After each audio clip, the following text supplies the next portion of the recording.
Welcome to the Triple Takeover Toycast, the fortnightly podcast all about Transformers and occasionally other vintage toy lines as well. We're here for episode 96. We're on the big road to 100, which is kind of exciting. Yeah. I'm very much looking forward to that. But tonight we've got something very special. Fair to say, isn't it, gents? Amazing guests. More amazing guests. Yeah, I'm so excited for this one. Yeah. This is like, so on my 2024, there's a trend on TikTok at the moment, right? Where you can fill in this like January, February, March, April, all the way up to December little Polaroid stuff. And you two gorgeous people made it twice for the March TFN and TFN when we were on stage as well. But it's all about your highlight for 2024. This podcast has been an absolute highlight for 2024 for me. Because that's lovely. of just being able to chat to you guys, which I love, and each week, but also tonight, we're talking to ILM. We're talking to the people behind Transformers 1. And again, my 11-year-old self is doing backflips. This is amazing. Absolutely amazing. It's so true. It's so funny. So earlier, we have obviously a little, messenger chat or whatever that we all sort of part of with other friends and things as well. And I dropped a message just saying, anyway, I can't be too long because we're chatting with ILM in a little bit. And, our mate Nick just replied going, what? ILM? Yeah. Do you know what I mean? And I was like, yeah, apparently. Do you know what I mean? This is happening. This is what life is now. We're all similar ages, except for Sixo is older than me. But back when we were kids, like ILM, that's Star Wars. That's what that was. And when you see those three letters, there's a weight to it. There's something like you're like, it's the company of dreams. Just a bit. It's incredible. They're just so renowned and just so, as you said, just the weight of it is incredible. I'm just so thrilled to have all three of these people on. There's no film without ILM. That is true, actually. There we go. I wonder if that was. My God, I've never made that consideration connect. In the name. No, I've never made that connection. That's, there we go. See, you just come up with that, Liam. Film without the F. They have spontaneous combustion of the brain or something. Wow. I keep saying he needs to work in marketing, and I'm proved more but and more I can only right. operate off the cuff. I have no planning skills. I can only exist in a moment. Love the idea of you working in marketing and then being like, come on, ideas. And you're like, panicking. Submit them. I was like, no, but what about this? Yeah, exactly. But yeah, so we are dead excited to be joined by three special guests from ILM tonight. We'll introduce them and everything when we bring them in. But needless to say, this is a bit of a coup for us. Like, we're very, very excited to it's an honor to talk to these people. True like, honor. Yeah. This film has been amazing for us, but like just being able to talk to so many people from it and things like that. But like it just continues, man. And this is it's these are the three wonderful people. Yeah, exactly. It's that openness from first talking to Josh and Lorenzo and how lovely that was, and you guys going back and having the second chat with them as well. But it was when we talked to Jason, wasn't it? He's just like, you know what, you should go and talk to these guys because it has all it goes so well with the film, right? Because it has all the right feels. It just seems like just a genuinely lovely bunch of people that are fans as much as they are filmmakers, right? Which is really nice. Wonderful film. I should say before we get going, before we bring them in, that there will be spoilers. Like I feel it's inevitable. So if you haven't yet seen the film, what are you doing with your life? Frankly, do you know what I mean? Go and watch it first of all, and then come back here. And well, firstly, listen to our Josh and Lorenzo chats, and listen to our Jason Shire chat as well, and then listen to this because it's all going on, isn't it? So we're keep talking about this film it's a trilogy as much as we can. Exactly. So we should also mention that we are sponsored by TF Source. So, do go and check them out for all your Transformers and third-party needs. And if you want more like this, do go and check out our Patreon as well at patreon.com/Triple Takeover. But otherwise, chaps, should we get on with the ceremony? Let's roll out.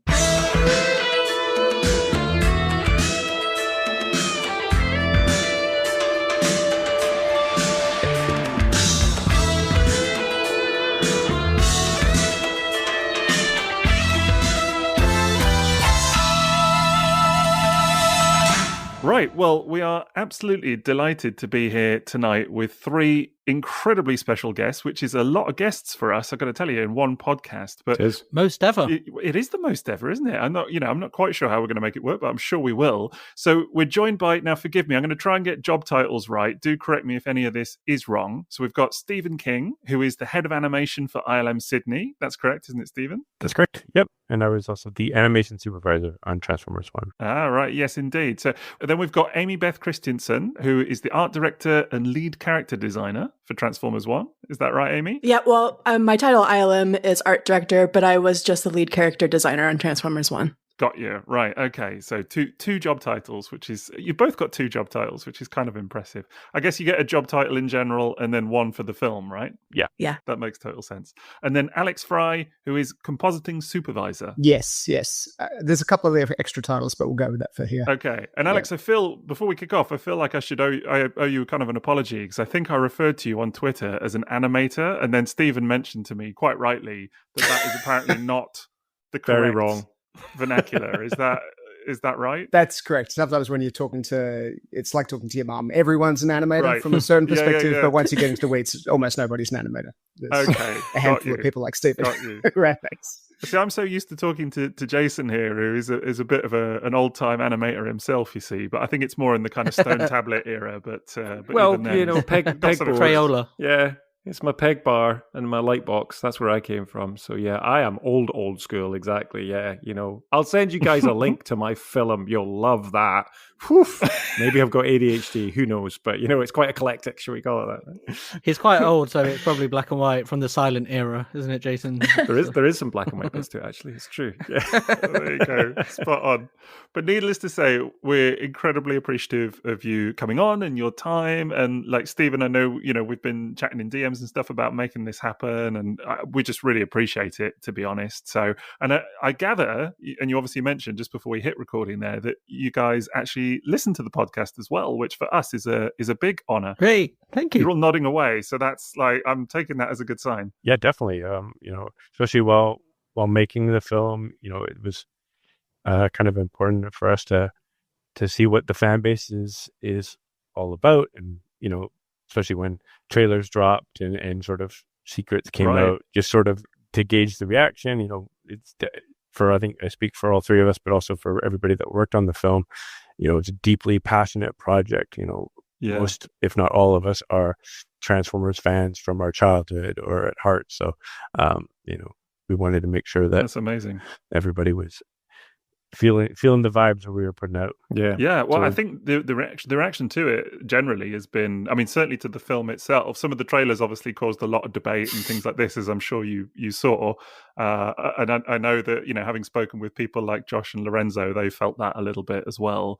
But the reaction to the film has been pretty uniformly positive, I want to say. Like, it's been quite incredible. And Transformers fans are not that uniformly positive about it normally, I would say. So it's a good sign. Yeah, I particularly enjoyed the 86 episodes where you had some distance and some space to look at the old stuff and have a lifetime of opinions about it. And it was nice listening to that while we were working on this one, thinking one day it'll be, you know, people will be able to look back on it with a bit of distance, like you guys were with the 86 one. Yeah, I think we sort of said that actually as well. I feel like this film in many ways I think it will go on to kind of achieve that same sort of cult status almost as the 86 film, because I really feel like, I mean, certainly for my boy, it hit in that same way that I remember, you know, kids of my generation talking about the 86 film at the time. Do you know what I mean? And it just being that kind of like big thing. But I feel like it's been so positive, the reaction, that, you know, regardless of box office or any of that kind of stuff, I really feel it'll kind of live on in people's minds a little bit. So, which, you know, is really the kind of biggest compliment you can pay in a way, isn't it? Long term, it's what you want. Yeah, I mean, the box office matters at the time, but there's a lot of beloved films from certainly my childhood that didn't do that well at the cinema, but long term, you feel differently about it. Yeah, this is going to be one of them films that so many people discover over generations as they get into Transformers, and it's become like I always felt like the 86 movie was the greatest thing to show someone new for the first time, or you know, something like that. This now is like, this is exactly what you show to someone who doesn't know Transformers but is sort of interested, because it's just everything's so well done about it, and it just sets a really nice stage for somebody who doesn't know anything about it as well. Really appreciate that. Yeah. You kind of hit the nail on the head. Every movie that we make, and especially with this one, we want the audiences going in to have the same reactions that we did when we went and saw the movie in the beginning, when we were in our childhood, and that we sort of inspire people to keep being fans and keep the franchise going, and maybe we'll still be making Transformers movies in 20, 30, 40 years. I mean, not me, because I'll be retired, but hopefully. That's a long career. Well, this is my 7th Transformers property that I've worked on. I think. Wow. Yeah. So, wow. But definitely one of the ones that I'm most passionate about. So. Well, yeah, we kind of want to hear about all of that. I think, Jason, we've got some questions, don't we, to ask you guys. Gonna kick off nice and easy for you all.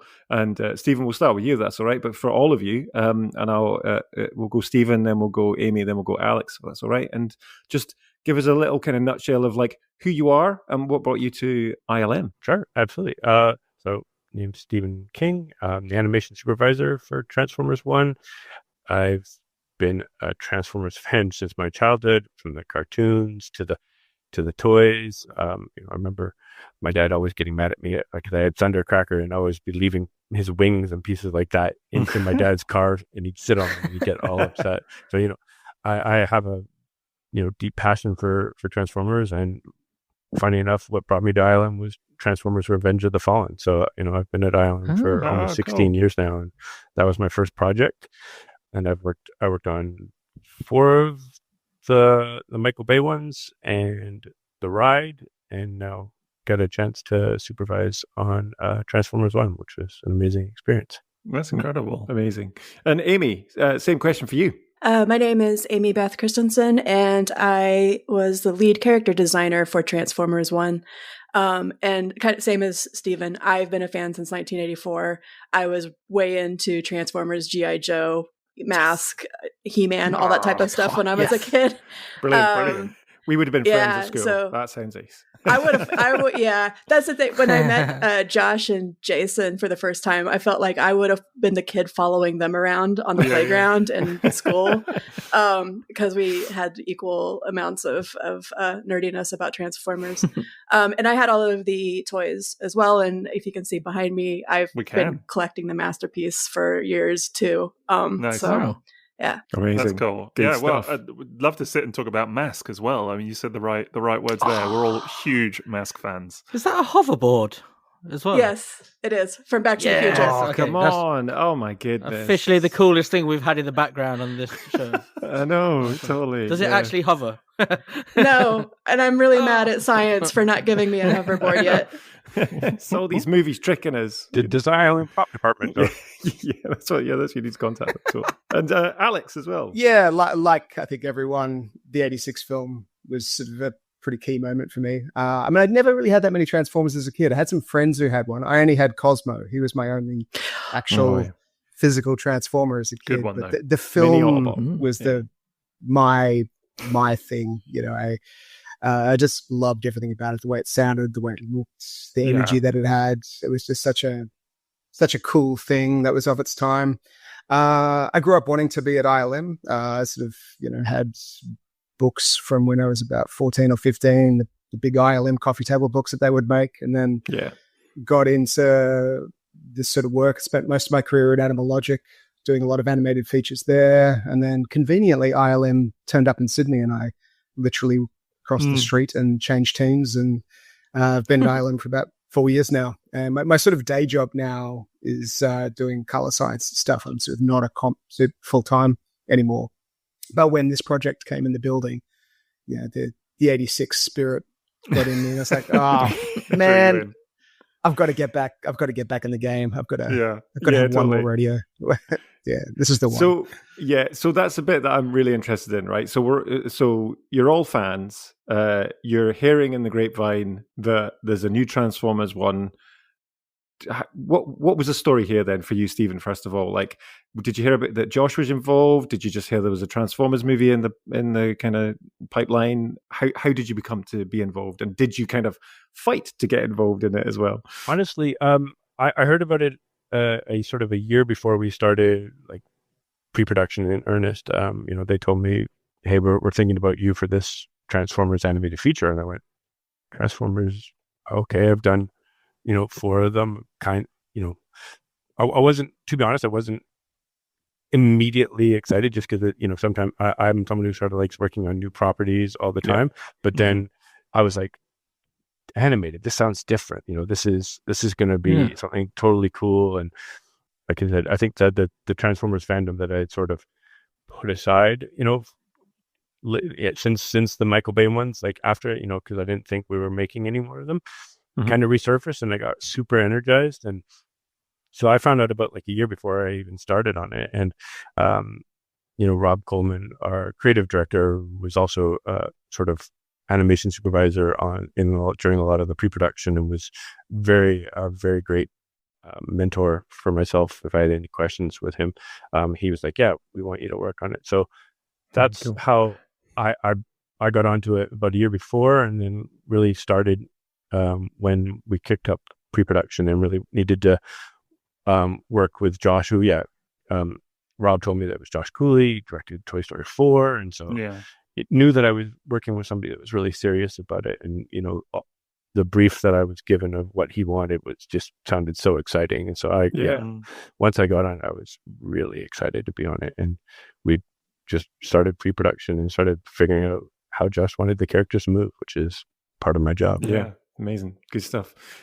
Amy, obviously a big fan as well. So what was it for you then, and kind of getting involved? My boss came to me, it was in the fall of 2021, and she said, hey, are you interested in designing some characters for a Transformers animated movie?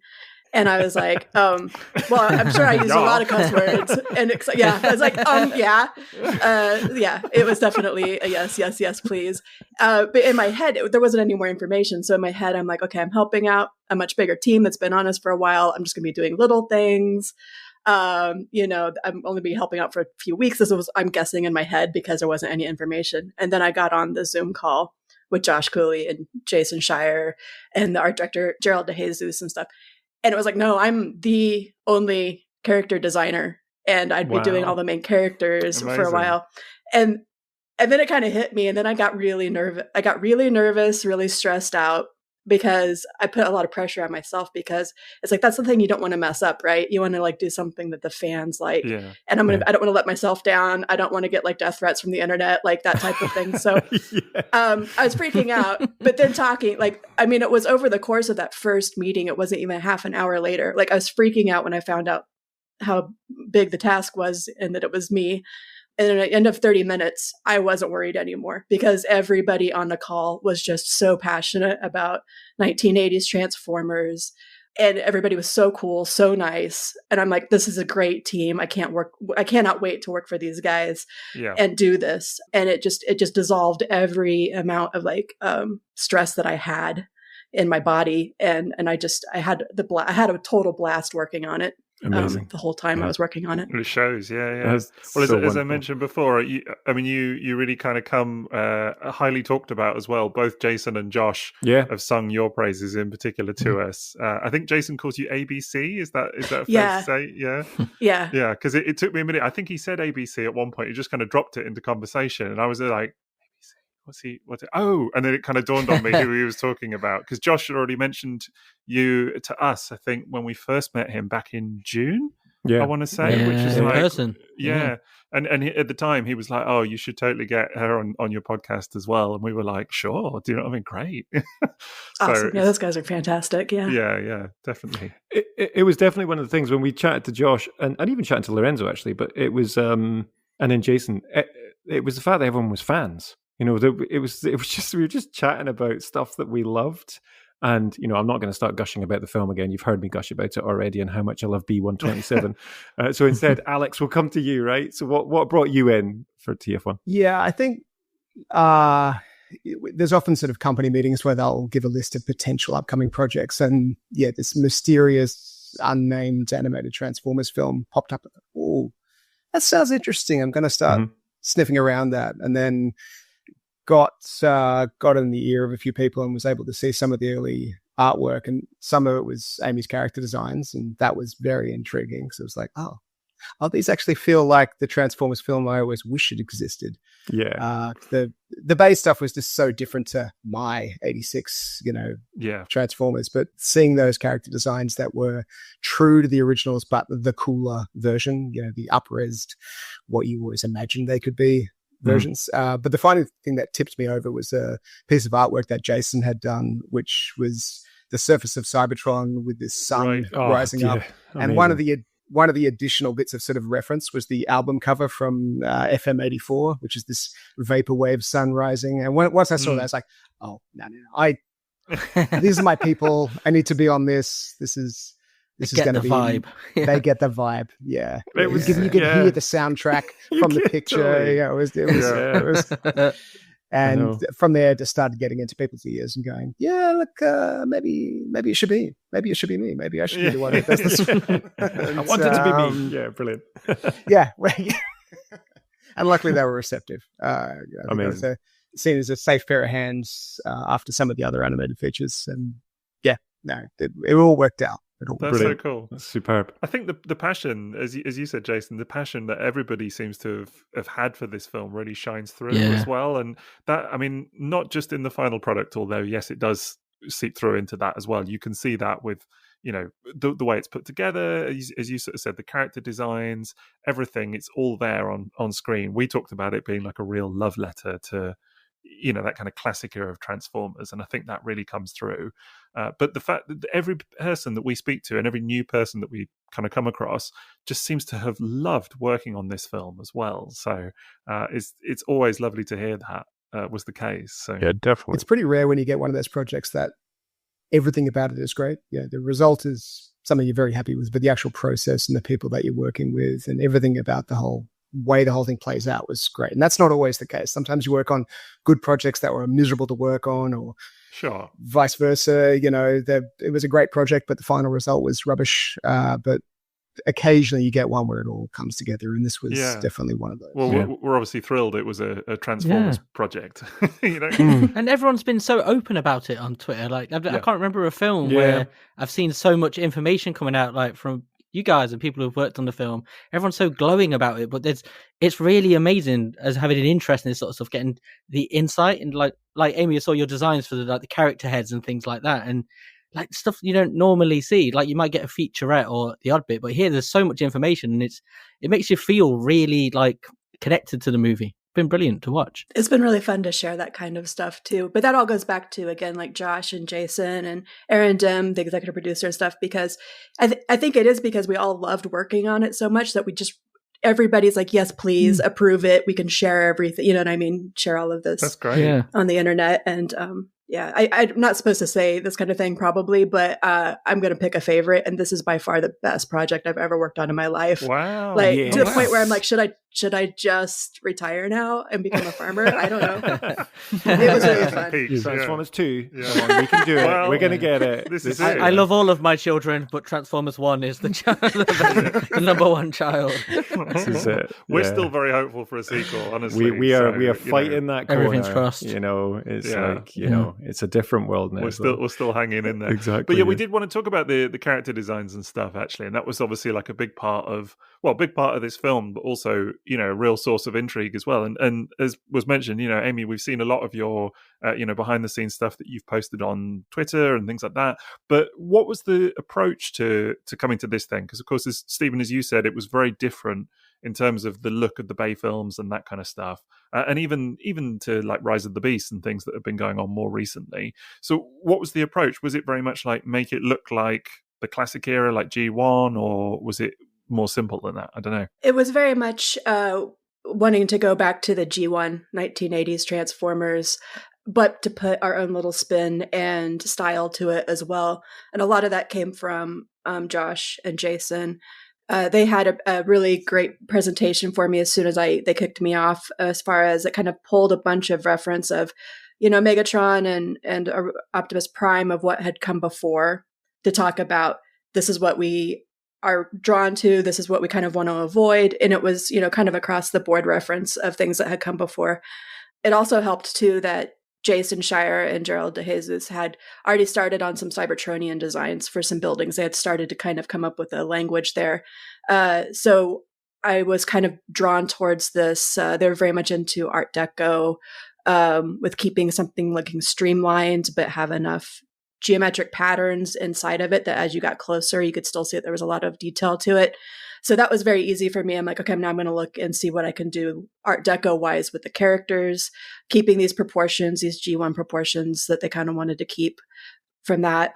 There was just a lot of back and forth and design, but I think we really quickly landed on things like, let's do metal skin, right. Because Josh, being from Pixar, wanted everybody to emote really well and perform really well. And I know you guys can like Steven and Alex can talk to this as well a lot, but we started to do some panel breakup, but then it kind of became inhibited and inhibited. Oh my God, I can't even say that word. We started to do panel work, but it kind of got in the way a little bit actually of their performance. It kind of became distracting. And so that was another cue to like, let's just do 1980s. Let's keep going back to that. So there was a lot that went into it.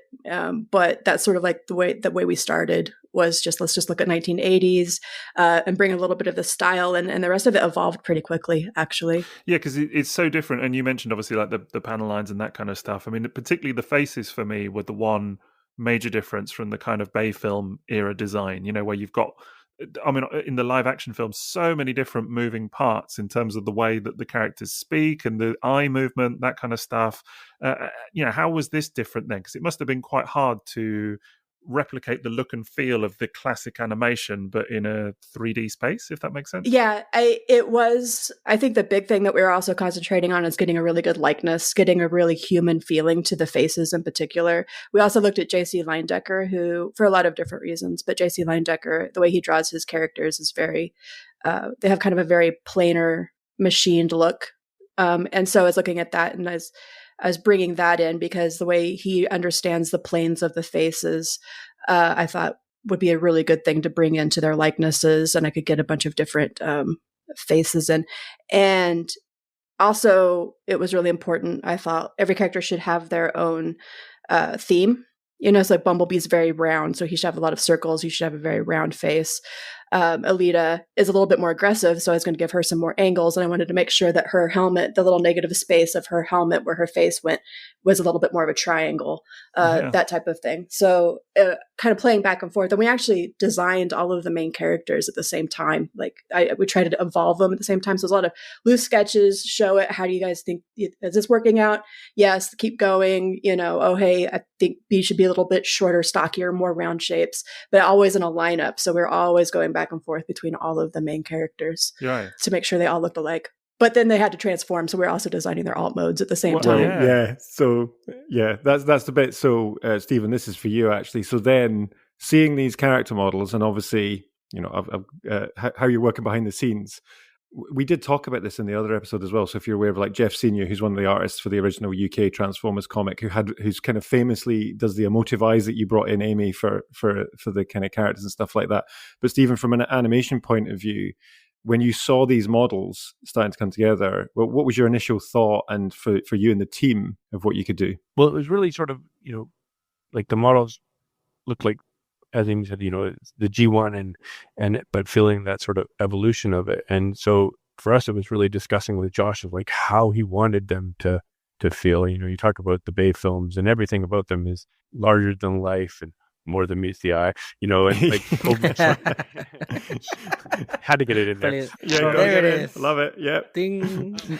Like they're, for what they are, like, they're aliens on planet Earth, much more bigger than are the humans that they have to interact with. So everything's sort of over the top and everything's got a million moving parts. And then we look at these where it's their own world and there's no humans. So it's only Transformers. And it was really important to Josh that we could connect and the audience could connect with the subtlety and that like unspoken emotion, like reaction shots and shots where nobody's talking. You really want to be able to feel what they're thinking and doing, and be able to just let the audience know go along with the emotional journey that these characters are on. So, it was kind of like the design that we simplified and and reduce the movements. Josh didn't want them to feel like they were characters in a mocap suit. That wasn't his movie. Like, don't want to feel like somebody is inside of them. So we used reference. Our animators did some brilliant job of providing reference and really getting into the character, but then we would sort of refine it and take out some of the movement so that they still felt like robots, but in their face they felt very human and like had that human emotion. So Amy's designs just really led to that creativity that we got to explore on the but that was the thing for this, wasn't it? Because this was keyframed animation that you were doing. So this is traditional animation that you're doing, no mocap. You're letting the animators do all that nuance, which just gives a different. We're going back to the '86 movie, right? And it just, the animator is in that character as well, which in itself brings that emotion to it, isn't it? And there's something wonderful about that, something unique about that, and I think that comes across within this film. Wouldn't you agree? 100%. And again, it's credit to Josh in that, he really let everybody take ownership of the work that they were doing and come up with ideas. And so, the animators really got invested and they were putting their hearts into animation. And so, when I see these shots, I see the animators, I see, just the complexity. And, for me, it actually made my job easier because everybody was really into it. And it's really just making sure that they were on point with what Josh was trying to achieve with his, the story. Everything was in service of the story. So it's a very special project because not all the time not every time we get to be that involved. And, Josh wanted to hear from the animators, and that sort of level of interaction is pretty special. Yeah, brilliant. And there were versions of scenes earlier on where there was more mocap in there. There was a VSR process where they would sort of find some of the basic staging with mocap guys. And it was interesting seeing some of the early versions. The scene where Megatron and Starscream first fight, that one, once upon a time, there was a version of that shot that was very much more like a real fight. It was Megatron does the classic double leg takedown into side control, transitions into mount, ground and pound, and it was much more human. And now that one, they're using way more of their robot special features, and there's way more transformerness in there, both in just the movement and the type of action that happens. Yeah, I probably should go into detail about that. So the movie itself is 100% keyframe. Part of the story finding and like the exploration that Josh and the team did on our mocap stage was what we called the virtual story reel. So that happened as part of their previs, if you will, layout. So we had actors on the stage on sort of, not our character rigs that we used in the film, but like sort of like on easier, real time manipulation so that they could get that direct feedback and they could really explore the sequences and explore the action that they wanted to get before, sending it to us and saying, this is the scene. So allowed them to shoot things from different coverage. It was really mainly about finding the cameras and blocking the action.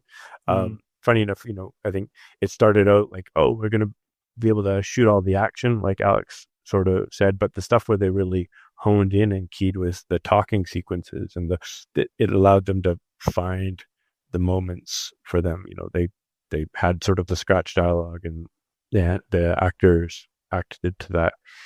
Also, to Alex's point, is one of the great things about this and being an animated feature was that we got to do things that never been. I don't want to say never been done before in Transformers film, because somebody will say actually, but that aren't common, aren't expected from an animated feature. So we, it was great. Josh had the idea that we, use them like they transform. What if they transform, half the amount? Yeah. We used it as a gag at the beginning when they first transformed, but then to help show their evolution as characters and their confidence with becoming Transformers. They use that in attacks later. Lita was one of the first ones that we explored, and she does like her. You can see so good. And she spins like full 360 with her body, and Vincent U.S. was the animator for that shot. We all just went, whoa, okay, this is cool. We can do all this. And we really embedded it into like, what can we do with D16 transforming half of his leg to kick Starscream and Orion, and very, very harshly killing a tracker with like transforming and crushing him like a corkscrew. So we just brought that out, and then of course the crescendo in the end fight where it's all just sort of like the two of them. There's some incredible bits in there. Honestly, there are bits in that fight that obviously there's been numerous clips doing the rounds online that you can't help but watch over and over. But it really took me to actually, bizarrely, seeing some of those clips to really appreciate some of the nuance of like, oh, okay, so like there's a bit where I can't remember who captures whose leg, Megatron or Prime, but then the other one spins round. I think Megatron half transforms, and then it's the way the gun barrel comes round. All of that kind of stuff. I was just in awe of it. Honestly, I was. Yeah, the choreography is stunning. Exactly. It's brilliant. It's so good. And do you know that sequence with Alita? Actually, Stephen, I went with my mum and dad, my girlfriend, and my son. A nice wide age group. Every single person was just loving that moment as well, because this is what great animation does in a film, is that it adds to the character and it defines. And Alita was a brilliant character because she was his moral compass as much as she was kick-ass, and then she would do and how she did it. Even what you were saying, Amy, earlier, the panel lines on her eyes when they were all knocked out and she's waking up. And I loved that so much, that attention to detail. And genuinely, it just, in each part, it looked like I imagined the modeler having fun putting this bit together and the animator having fun putting this sequence together, and then all just watching it together. It just came across. But my son, genuinely, at that Alita moment, was just as she spun round, he just was like up in his seat, jumping up and down. And we're in Britain, right? So I had to calm him down. It's not like the US. So it's not the done thing here. It's not a done thing here as well. But no visible emotions. I rewatched that about 1 billion times because I would go through and I would watch the shots as they kind of came together. And there were so many times the choreography, what you guys are talking about with Steven and his team, the choreography, especially of the battle scenes, I would like stand up in my seat at work and just like fist punch like the air and like high five nobody.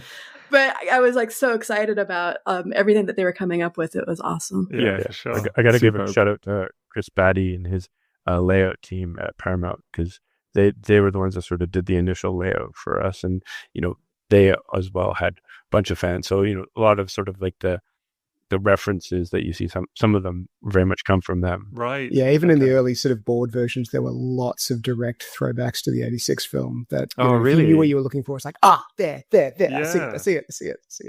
They didn't all make it, but there was a lot. I was going to say, we were going to ask you about this. I mean, this was on the list, but as it's come up, I mean, there are some that people have very keenly spotted. You don't have to, if there are any that you can't mention or whatever, then that's absolutely fine, of course. But the one that really got me initially, which I think Josh talked about even, was the Starscream throne. That kind of stuff was really quite incredible. But then, there's the Megatron tears, and obviously things like the Optimus jump and things as well. So Unicron's jaws for the cave was that was Jason. That blew my mind, actually. Yeah, Jason mentioned that to us, and I was like, "What?" Do you know what I mean? Yeah, it hadn't even occurred to me that was the case at all. Being a big fan of the 86 film, when that one came up and kept being referred to as the mouth of Unicron, I was like, I'm not sure about this. This doesn't make any sense. Like, I get the visual similarity, but it looks cool. I'm not sure if you guys know what Unicron is. Yeah. But you don't want to go in that cave. That cave was bad for all the primes. That was the thing. Yeah. So yeah, there were some that I didn't pick up until after the film came out, like the sort of shot alike where Megatron slides on his back with his feet towards the camera. Yeah, during the fight at the end. I didn't pick that one up while I was working on it. It was kind of nice to see it called someone out. Pointed that out on Twitter, and that blew my mind, because I was like, of course it is, but I think sometimes when you're watching it, even if you do, your brain sort of tells you, oh, this feels familiar, you don't necessarily attribute it to like a particular reference or whatever. But I mean, where does all that stuff come from? Is that a collective effort to kind of put that in? Who says, oh, let's do a nod to Optimus's jump, for example, as like one of them? I think it's got to start with Josh, and credit to him in that he did let people have fun with it and like bring forth ideas, as long as it was in service to the story and wasn't going to distract. We did, it's an homage and a love letter to our childhood and what we know. So I think he was pretty receptive to things. The Optimus jump came from him and Chris's team. We got that turned over and went, yes, that's awesome. Yeah, brilliant. And gave it to one of them. beautifully animated by one of our lead animators, Colby Crook. It was actually one that sort of came late in the production, so it was a cool like little extra cherry on the top. Yeah, that was the one. I think that when I was in the cinema, I think the second time my mate was tapping me on the shoulder, going, like that was the very kind of the noticeable one, if you like. And there's some that were definitely noticeable, and like there's others where like when his shield comes up right as Megatron's charging him, I said to the animator, I said to Aaron, I was like, I sent him a GIF. A lot of my like references in this movie were like, it's funny how like sometimes we would shoot recordings of ourselves and stuff, and I'd just be sending him a GIF, and I send him a GIF or GIF, I think. What kind GIF? We'll go with GIF, whichever one. I say GIF. GIF. GIF. Let's go to GIF. Send him a GIF of the 2007 Optimus in the street and doing that sort of reaction. That said, this is our opportunity to do that. Do our spin on that. But people get that reference. So. Yeah. Speaking of animators recording stuff, there are sort of cuts of bits of the film where you can see the final result side by side with the animators acting it out just in front of their iPhone. And it's so cool to see because most people are working from home half the time, so it's in their kitchen, but it's an animator with a pool noodle strapped to their arm being on, and it's a shot for shot version of the film, but just with people acting out their own reference. It's cool. Really cool to see. And you do get that sense that Stephen talks about where you can see the animators on screen, especially once you know that this is how a lot of those expressions and forms have been derived. It's the animators literally redoing themselves. That's hilarious. Did somebody do the Optimus Prime jump? Straight into the pool. Yeah. They might. We had people jumping off the chairs, but it was more like, here again, sort of here's how it was done in previous Transformers iterations. So how can we sort of make it our own? Yeah. A lot of the references that you could just suggest too, like there are all sorts of bits that would just come up like very early on when we were still turning stuff over. We're on a client call and it's like, these explosions should be purple if they're going to be more like G1 style. And they were super receptive to it. You could just slip a comment like that in there, and then all of a sudden, the next effects review would have some sweet purple explosions, and then that was just part of the film. So you may have noticed Alex drop a couple 86 hints and stuff. That happened a lot in the production. He was sort of like our 86 Bible, and there's some Easter eggs. He talked about the very last image of the movie, and the last thing before the lights come up is courtesy of Alex Fry and the old Decepticon logo. Old Decepticon logo. There was a version of it where it was just sort of very much embossed in his chest. It's like, maybe the light could play over it just so it's all purple and gradiated and has the right nice.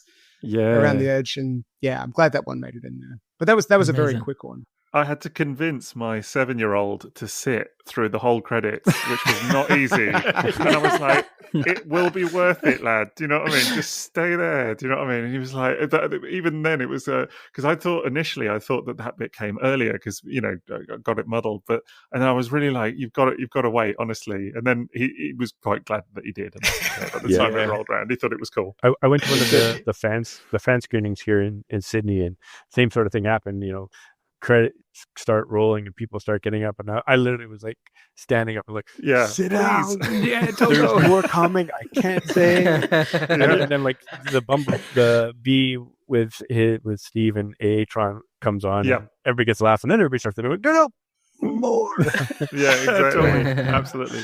It's really funny. It's the flip for my son because he's so used to me sitting right to the end of the credits. Because I'm like, a lot of people worked on this film. We need to look at every single name. We might know somebody. There could be somebody we know in here somewhere. So he was already just sitting there. But my mum and dad got up to leave, and he was like, Grandma and Grandpa, where are you going? We have to wait. It was just giving them the and stuff like that. But he also knew. He knows that he's watched so much MCU that he knows there's something at the end, right? So if he watches an 80s film, he's like, why is it just credits? Where's the extra bit? It's missing. So it's a given. You've trained him well. That's good. Exactly. Yeah. Those of us in the animation and visual effects departments that are always at the very end of the credits, thank you. This is it. It's 3/4 the way through. That's it. That's the real reason people stay, is to see those last few credits. It's not the end sequences at all. It is those credits. Exactly. They're the people that made the film. That's what it is. That's the reality. Yeah. Alex, I was going to ask, so when we were talking to Jason, he was talking about like obviously then just bringing the film together from a color grading point of view and from a like all that kind of the subtleties and the foreshadowing that he was doing as well. But your role then, because you were compositing on this film, obviously, and bringing all the plates together as part of that. Yes.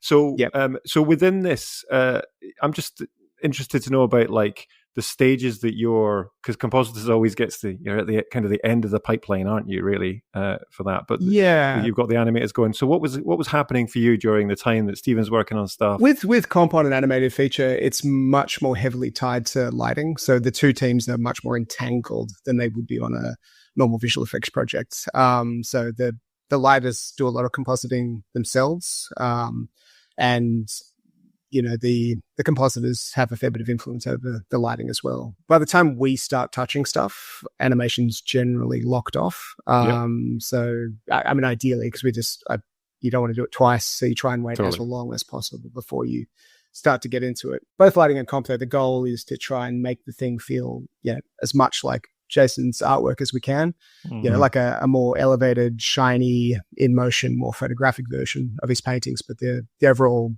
vibe should feel as close as it can to the artwork, because there was artwork for everything. Like some films, you get a half a dozen pieces of artwork and they sort of suggest a general direction that things might go. But on this film, Jason had done, or his team had done, paintings for just about every shot in the film. So you had a very clear idea what you were trying to match the look of. And how do you take raw polygons and the surfacing and make it, behave like those paintings do, because paintings are not always strictly physical in the way they react to light. So you want to have something that feels photographic, feels real, but has the overall balance and the overall feeling of those paintings. Yeah, one of the key moments for me is when they head up to Cybertron. They're on the snake train and they head up to the surface, and that moment, and it is, we've talked about it just off pod and stuff like that, but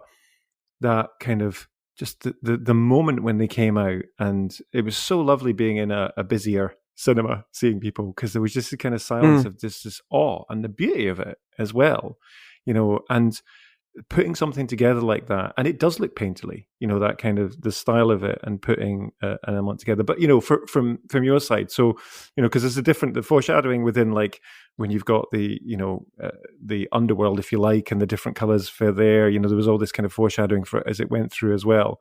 So when you were kind of layering that together, was it a combination of lighting and comp, and then just using Jason stuff as reference all the time? Is that where you were going with it? Yeah, I mean, and that sort of sequence there's a pretty complicated relationship between lighting, comp, and surfacing as well, because all of that terrain is this sort of very complicated metallic iridescent surface. So yes, you can point a light at it, but so much of the way it reacts comes back to how the environments department have set up the surface, because especially with those sort of view-dependent iridescent materials, a slight change in the surfacing can massively change the look of it. So we have the paintings as a guide, but then we need to physically realize something that has the same energy, but also makes sense over time. So as you change angle on it, it's got to feel like the painting, but behave like something physical. Then, on the comp side, we're dealing with a lot of the sort of subtle atmosphere that they're passing through, the way the lens is reacting, all of the flaring, trying to make sure we're getting beautiful pings off everything and gleams and glints, but also not so much that we're destroying the detail in the faces. It's a real team effort there. Everyone wants to kind of turn their bit up to 11, but not at the cost of the whole shot. Yeah. And with a sequence like that, it's changing as well. We start off in kind of a foggy, overcast metal storm, and by the end of it, we're in this clear thing. But all of those knobs that we're tweaking all the time have to work progressively through the sequence, so it all plays smoothly. That's what's so impressive about that sequence, is that you go through that transition. So what Amy was working on and the characters and how they work, and obviously the animation team, and then and there's so much action happening at the beginning of that point as well. Just the logistics of that in my head, it's just stunning. It's just great work. It's just like, amazing stuff. Yeah, it turned out really well. That one, there was sort of another sequence called Look of Picture that isn't in the film, but it was in the same location, a couple of shots that were setting the same tone. So that was really some of the very first stuff we worked on. Like the first time we ever saw those guys moving and being fully lit and being in the world was up there on the top of the train. Brilliant. It must have been quite strange as well, those surface sequences, because obviously you've already sort of talked about the fact that the aim was like classic Transformers, G1 era, but if anything, the look and feel of Cybertron, particularly the surface of it, is completely alien to really pretty much anything that's been done. Apart from Beast Machines, which I mentioned to Jason, and he hadn't come across Beast Machines. He was like, "What? What is this?" That's just being a Jason, right? That's fine, right? Yeah, maybe. What is it? Yeah, but I guess I was interested to talk a little bit about the look and feel of Cybertron, and how that kind of came together from your perspective, anyway, and the work that you did on it, because it's just so weird and really different. I feel like it's been adopted, though. I feel like the fandom have kind of embraced it, which is good, because it could have been so different that people kind of react in a different way to it. But I feel like it came out well. But what were your thoughts on that when obviously the kind of initial designs came in, and you were sort of thinking, well, how are we going to put this together? And I don't know, how did it evolve? I was pretty much just focused on the characters, but it was really great because I was working on 3D blockouts of the characters as I was going, like really early jumped into 3D, just knowing what the process would need to be and that these guys would need to transform. I just thought it was probably the smart way to go. But I could give those models to, Jason and his team. They could start putting them into those environments, and I could see how, the characters were going to hold up in the environment, and I could make adjustments as they needed. So everything else was just sort of like from a fangirl point of view, looking at the art that was coming from the team. I was really excited about it. I thought it was really great. I love the idea that meteorites had hit Cybertron over the years, carrying these like little spores, so that you got organic stuff on the surface of the metal, cool. Which I thought was a really great juxtaposition and like really cool visuals. So I think that it worked out. Fangirl wise, I was always on board. Yeah, the meteor impacts, there's a couple of bits in there that you don't really get to see properly in the film, but they're sort of in the background near the high guard layer, where you can see that it's a meteor that's impacted a metal planet. So it's liquefied, exploded up, and then refrozen. Like when you see a very high capacity round hit a metal plate, you sort of get something that looks like a splash, but that's frozen metal. There was a lot of really cool artwork there that it's in the film, but you barely get to see it. That was really interesting. Well, it's kind of like the background for like you said, the high guard layer. You got that sort of like weird splash, that sort of structure that encompasses and covers them, which is it's really cool. I remember seeing that on second watch, and it was like I've seen it twice. Yeah, so third time, fingers crossed. Just after Christmas, I want it on Blu-ray as well, so that I can freeze frame it, because I'm going to nerd out on that as well. But there is so much, and I'm going to come back to because this is for all three of you, right? But the transformations. So I'm going to park the Bayformers chat and all that kind of stuff, because what you were doing here, Amy, is when I saw them on the trailer, and I love B127. I'll keep on going about my guy. He's the best, right? But when I saw it transform, I was like, hang on a second, that's going to work in a toy. It made sense to me, and I don't know if you guys remember back in the day, I remember seeing, it was before we got any CG, before we got any of the Michael Bay films, there was an animator doing some really cool, just like, truck. It was like this kind of photoreal, ray traced kind of transformation stuff that I remember, and it was like a kind of jazz version, and there's an Ultra Magnus version that I remember watching on repeat when I was a teen, and or maybe in my 20s. Actually, I struggle with time and how old I am. Don't get it started, honestly. Common, but yeah. So the transformation. So Amy, first to you. The design these characters, got all this emotion in there, but they have to transform, and they have to transform into their characters, because their characters are both alt modes as well as that. So how was that? Well, it's a good handoff for me to Steven. But right. Okay, interesting, right? Yeah. Because I thought we were being really smart, but then it was really okay. We'll get to it. It's fine. Okay. But I kind of mentioned it a little bit before, but really early on in the character designs, we had to design all versions of the characters in a lineup, all of their alt modes, all at the same time. We need to make sure the scale was okay as bots, that they liked. Josh and Jason liked their alt modes.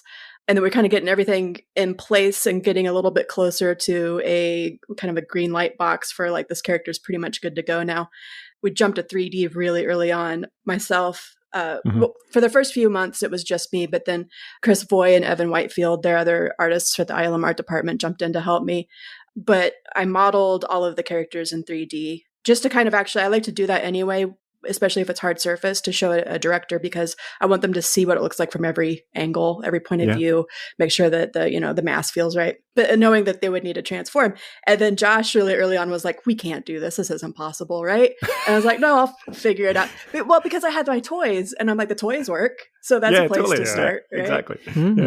So I dug out all my old toys and all my new toys, and I just started there. And I was like, okay, this is the part, obviously everybody knows like the chest piece for Optimus Prime is the front of the cab, so I just kind of starting with these formula bits, and I blocked it out and I kept it all in one Maya file where I had the bot and the alt mode, and I was kind of going back and forth, making sure it was all 1-to-1 scale. Every piece was spoken for. And then I started to do these like really elaborate transformers, like 20-page how to transform. Wow. Step 1, step 2, step 3, color coded. Oh wow. Thinking that this is the smartest solve, right? For the animators. I want to see that. They want to go through these 20-page documents of how and then Chris Voy joined, and like within a week he was like, these things actually transform. Why don't we just like keyframe them and animate them? Yeah. It's a lot faster and shorter and to the point. I'm a horrible animator. I'm terrible. But we did it, and it's not pretty. So the geo is kind of rough.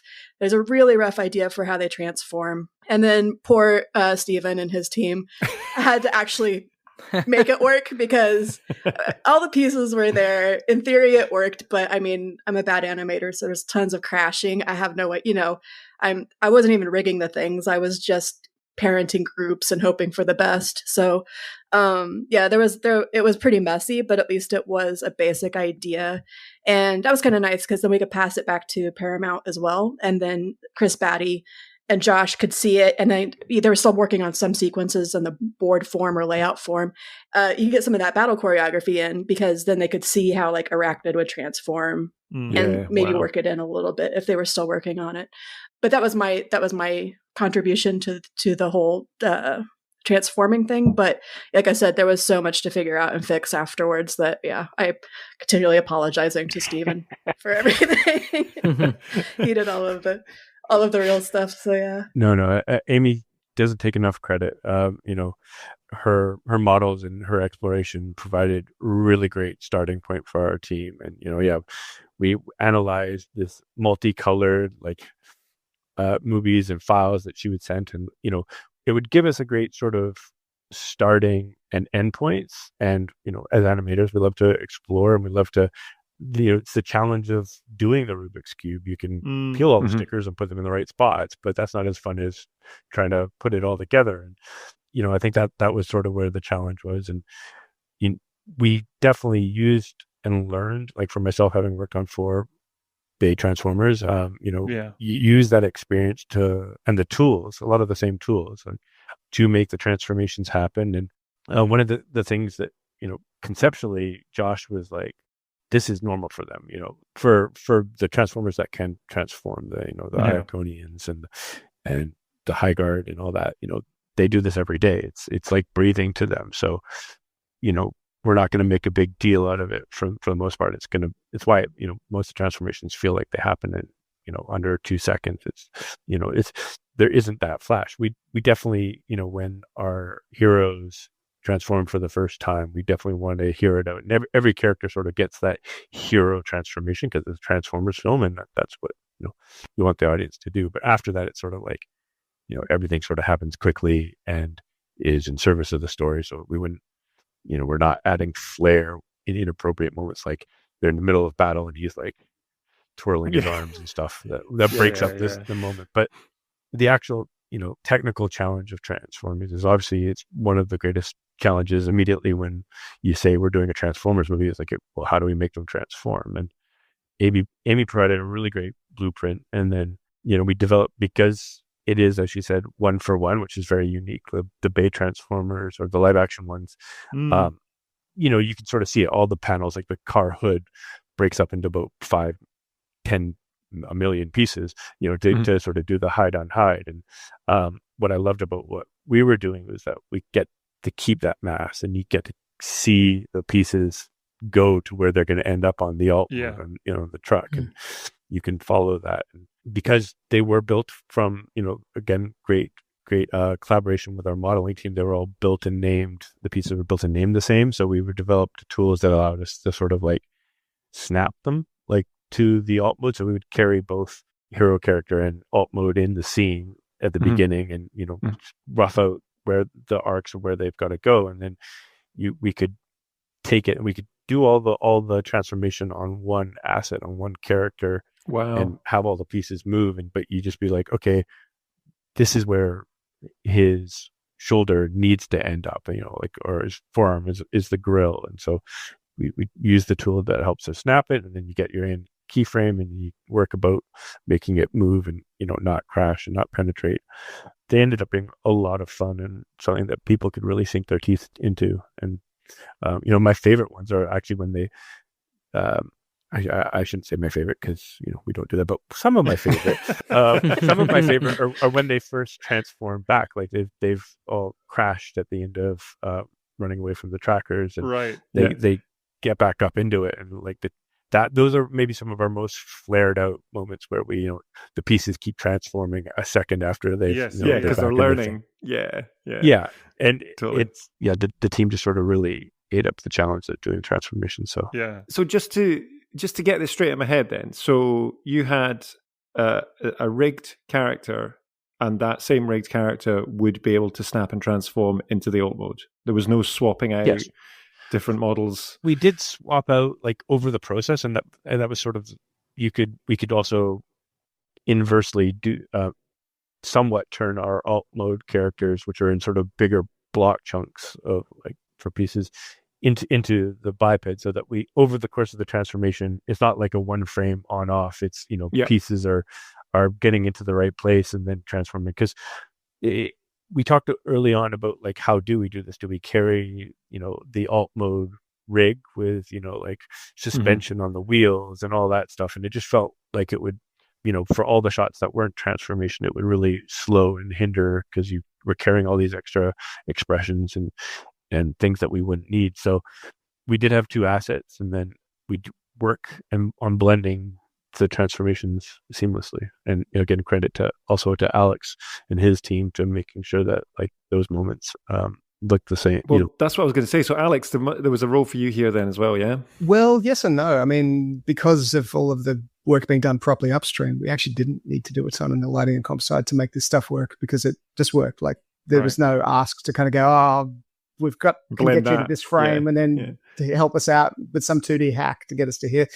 We didn't really have to do that at all. So no, there's actually not much of a comp and lighting story on the transformations. They just worked. They were legit, which was very nice. It's so amazing. See. It's just like, because again, that I think shows now that in my head, I'm kind of like, it felt like one rigged model. It did. But but it shows, because then for the animator to be able to play with that and have fun with that, and it is like, if I'm doing a stop motion animation of a transformer and, I'm using an MP scale thing and it's all there in front of me and I can do that, it's just more fluid rather than trying to then swap out and put in a Lamborghini to replace, because Sunstreak is not clipped together properly. That's never fun. It looks a bit janky. So it's brilliant, amazing. We had more to do with the cog upgrades when they were getting their sort of form upgrades, because there was a lot more sort of effects and stuff happening there. But that's a different situation. In some ways, those ones were actually more challenging. I know that was when we first got turned over the sequence. It was okay. How do we do this? Because of all the effects, it's a little hard to see. But they're actually scaling up. They're growing in size as they get their ability. How do we do that without it feeling like they're just scaling a con? And how do we work it into the story? They're new bits that again, like you're not going from a character to an alt mode. You're like, it's the same pieces but enhanced or are replacing the one. So how do we do that in a creative way, which is again a fun challenge. And like I love the shot one of our animators, Tim Strain, did of Alita's feet, like just Like that was like a first pass. He just like took ownership over it and like just nailed how everything comes out. I was just like, okay, cool. I'm going to show this to Josh. That's awesome. That's amazing. Yeah, getting that sense of scale across was tricky because the cave where they get their upgrades, it's such a big room. You don't get a sense of how much bigger they've become. It's not really till Orion comes back to talk the miners into joining him that you see how much bigger he is. Yeah, that was like me at school when I was like a normal height and then suddenly 6'5". Suddenly, exactly like it. Yeah, exactly like it. But no, but that was great. You know, the way that you kind of brought that the character in. Just Alex, then just going back to what you were saying about when they got their cogs. Then, so in that sequence, and so what was the difference there then? Because you were having to blend the shapes because the models were changing at that point, and there wasn't actually the mechanical parts of it. The mechanical parts all worked in a pretty same way. Even the heads where they're sort of reforming themselves. So it was actually more to do with how the various effects layers were getting integrated because there were sort of particles that were casting light that were reflecting off the characters, and those reflections were then sort of needing to filter through the sort of the wispy thin atmos that was around them. It was sort of a tricky balance to get right through there. But no, mechanically they were still legit through that sequence. Yeah. The sequence in the cave though, Alex, obviously, as you know, we've got an entire particle story at this point, which, you know, I watch that and go, God, this could be like someone's degree film. Well, maybe not a degree film, might be a very good degree film. But it's like a mini film in itself. Unbelievable. It was so cool, that bit. That was all done out of the Singapore studio, ILM Singapore studio, which is sadly closed down now. That was sort of one of the last things that they did. But God, it's such a beautiful piece of work. It's beautiful. All of our effects guys were going, oh man, I wish we got to do that because that bit's so freaking cool. Yeah. It's just like it is all effects. It like, you know, it's different layers or different types of effects. You know, you had your wispy stuff that went off, you know, off the side of them, but like the hard construct is like for the most part like all like little particles and that are put together into that hard surface. And the balance they got there with how it was lit, where you were sort of seeing solid stuff, where you were seeing particles, it was just masterfully done. That was it's a beautiful sequence, absolutely stunning. So it's one of the things why I love, you know, you come to ILM to do these type of movies, even though it's an animated feature, is the effects work, and you know, Alex and the lighting teams as well. You know, getting that sort of level of sort of photorealism and that experience, like you said, I love the explosions were purple in nature, but they also had like these really cool like lightning effects and stuff in them. Like it's definitely something on the Blu-ray you want to stop and pause and examine, because Brent Droog and his team just did masterful stuff with it. Yeah, there's a couple of bits of photographs of volcanoes with lightning in them, and you know, the effects guy saw those and went, yes, that's what we're doing. I love it. Absolutely amazing. It's brilliant. It's so good. Yeah. And because it's on Cybertron, you can get away with so much more. It's like, what's the gas that's burning? I don't know. It's some Cybertronian gas. It can some be electrical thing. To be. Exactly. Some kind of energon. That's how real energon works that way. Yeah, this is exactly. It must be very different doing a fully animated feature like this to something like the Michael Bay films, for example, you know, Stephen, that you've worked on, where you're putting stuff that is fantastical but into a real world earthen space. It has to look realistic in a certain extent, where I suppose this does have to look real but not in the same way. I don't know. I think, you know, from an animation standpoint, you know, the weight is different, like, you know, and the sense of scale, like, you know, and in the live action ones, they're talking to somebody in a plate, and so most of the shots are them leaning over and looking down, and you know, this one, they're all sort of in their same realm. So, you know, that like the miners thing are like 24 feet tall, and you know, we get to carry their weight and tell that sense from them, and you know, just sort of being able to tell both sides of the story, you know, different from live action where, you know, they're usually responding or interacting with the humans. You know, this is you're telling, you know, as animators, we're responsible for the talking, the dialogue, but essentially, you know, we are the actors are conveying the voices through our emotions. So it's really cool to get to play with that and just to tell all that story. Yeah.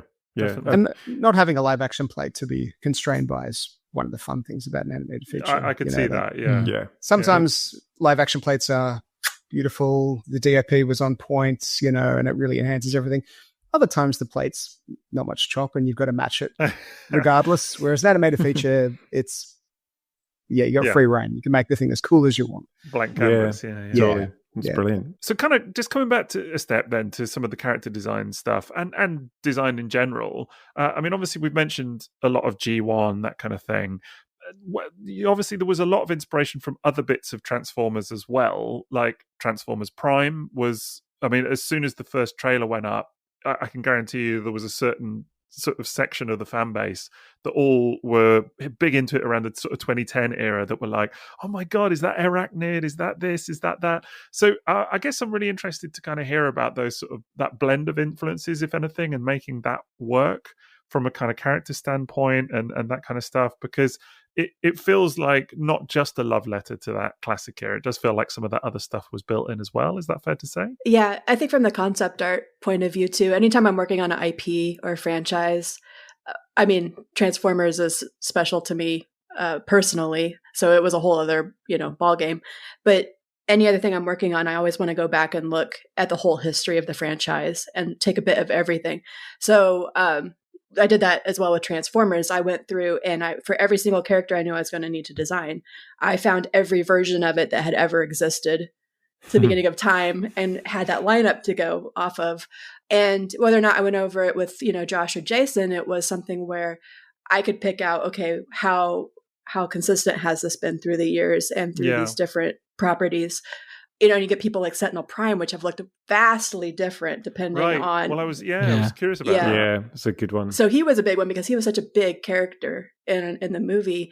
And I had read the script. I did all of the character designs way before they had announced casting. So I didn't know who was going to play what part. I was purely going off of their personality in the script, which I think worked out anyway because they were so well written. But with Sentinel Prime, I had to go through, and it was so different. I'm like, what am I going to even lean towards here, and part of it was taking like 5 steps back, squinting my eyes, and just kind of figuring out philosophically, what does he represent across these different versions, because, you want to keep bits of everything, but he really turned into something that was, I think pretty unique to Transformers 1. That's a pretty unique version of Sentinel Prime.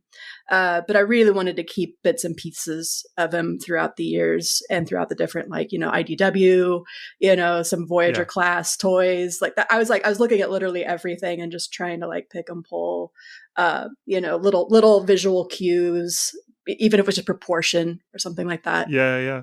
I'm curious if you saw stuff like in the original animation, the classic 1980s cartoon, there is a robot which supposedly might be Sentinel Prime but isn't named.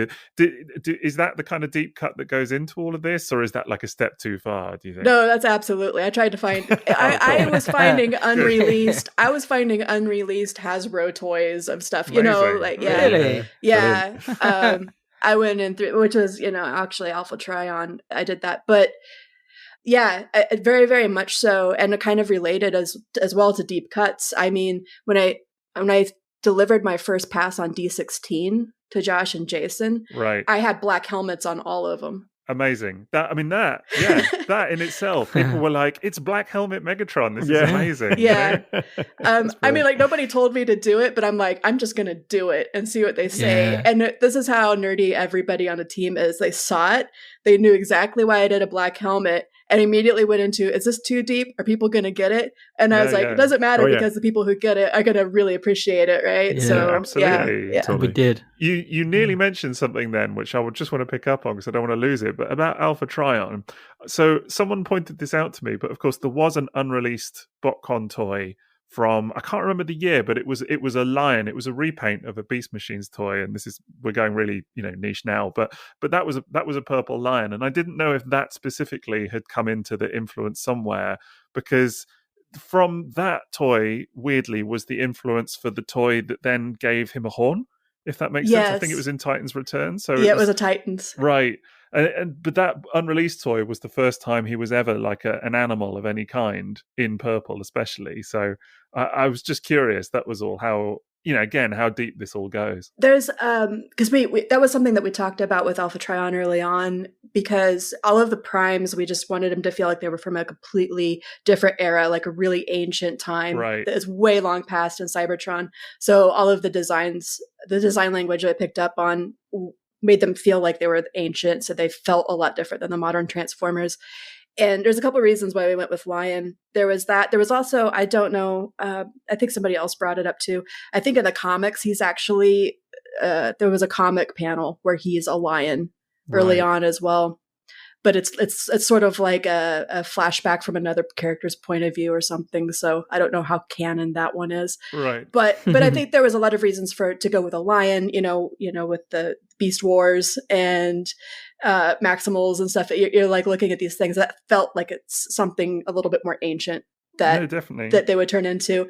Plus knowing that whole battle was going to be on the ground and in the cave, you didn't want something that was a ship that was flying or really high speed. Yeah. You wanted it to be like pretty vicious.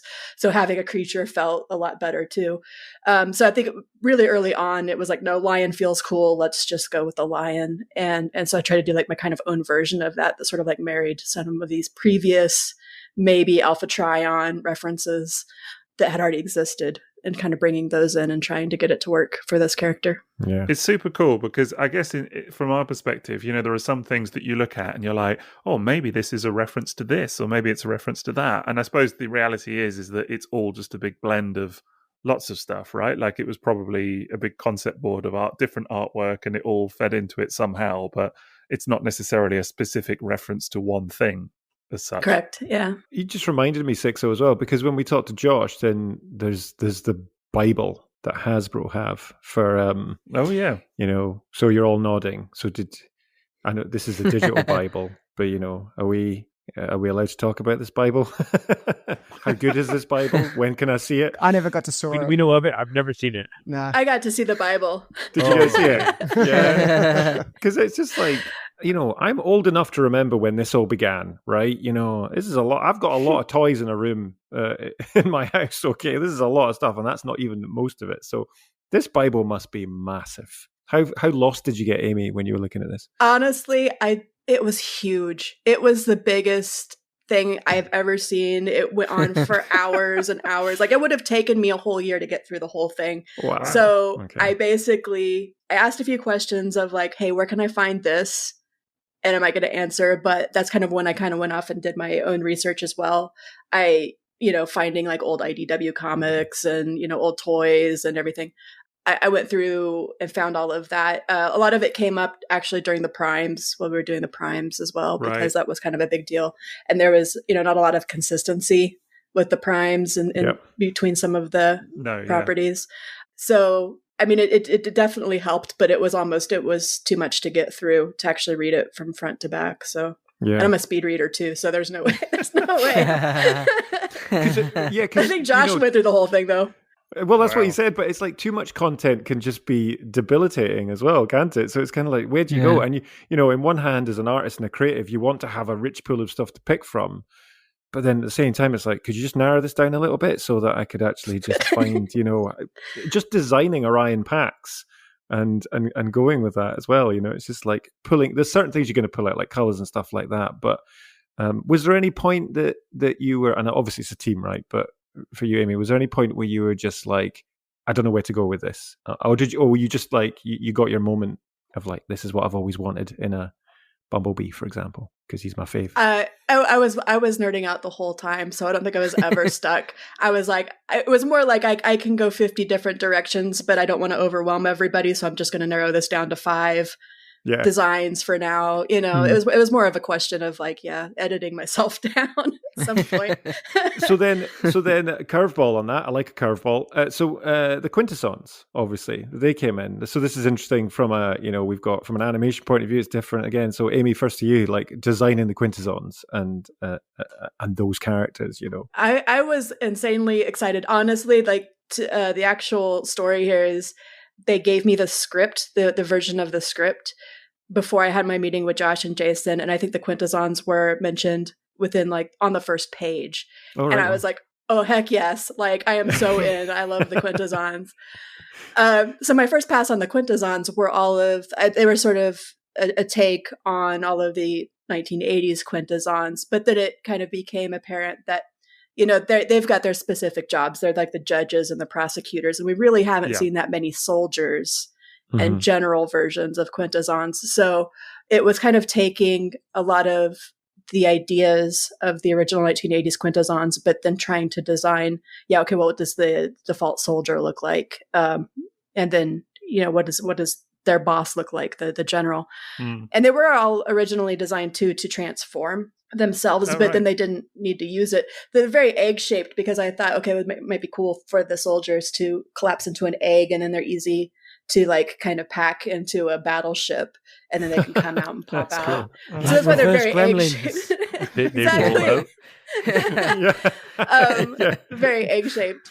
Yeah. But yeah, that actually, honestly, for the Quintessons, for the designs, I did some rough sketches, but huge props to the ILM modeling team, because they kind of like took these really rough sketches and then they did their like final pass. And it was really fun. It was one of those things where you're like passing along reference and you don't really want to like talk about, kind of had this really gross, like muscle, like fibrous strings. And it's like, oh, what am I gonna have to look up for a reference for this, and trying to come up with something that wasn't too gross to pass along. But they did a really awesome job. That was really fun to kind of see that, because I didn't really do a material pass or a very detailed pass. It was just, like I said, really rough sketches, and the modeling team really came up with their final looks, which was awesome. Did you actually do an alt for Sentinel? Because I know I've seen a toy, but I've never seen one internally. I was going to say, his alt is built in. It's the War Machine alt. Yeah. Then he transforms out of. Yeah, his Gundam mode. Yeah. They kept going back and forth while we were doing designs about, we do need another alt mode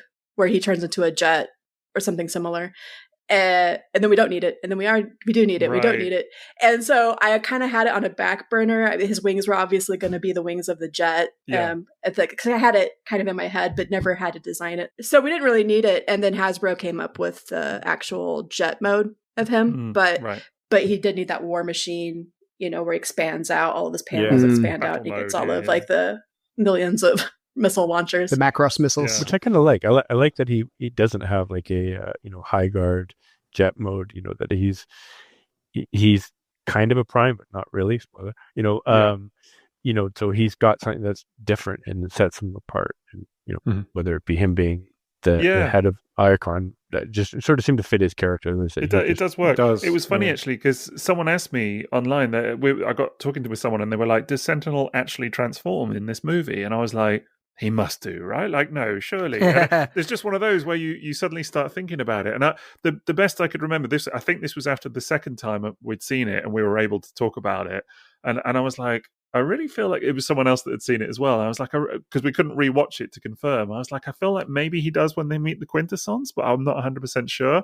And then when I saw it the third time, I was like, he doesn't. Unbelievable. He just flies like, you don't need it. It doesn't. It's not required. His wings transform. His wings transform. Like, I don't know if you noticed, like when they meet Sentinel and he's in the recovery bay, like his wings sort of like transform up into these sort of like stubby wings. And I'm unconvinced. I don't think this is a transformation. I wonder if it was going to be his default mode. Like he would only use his wings when he came out, and we had this discussion. It was like it feels like a cape.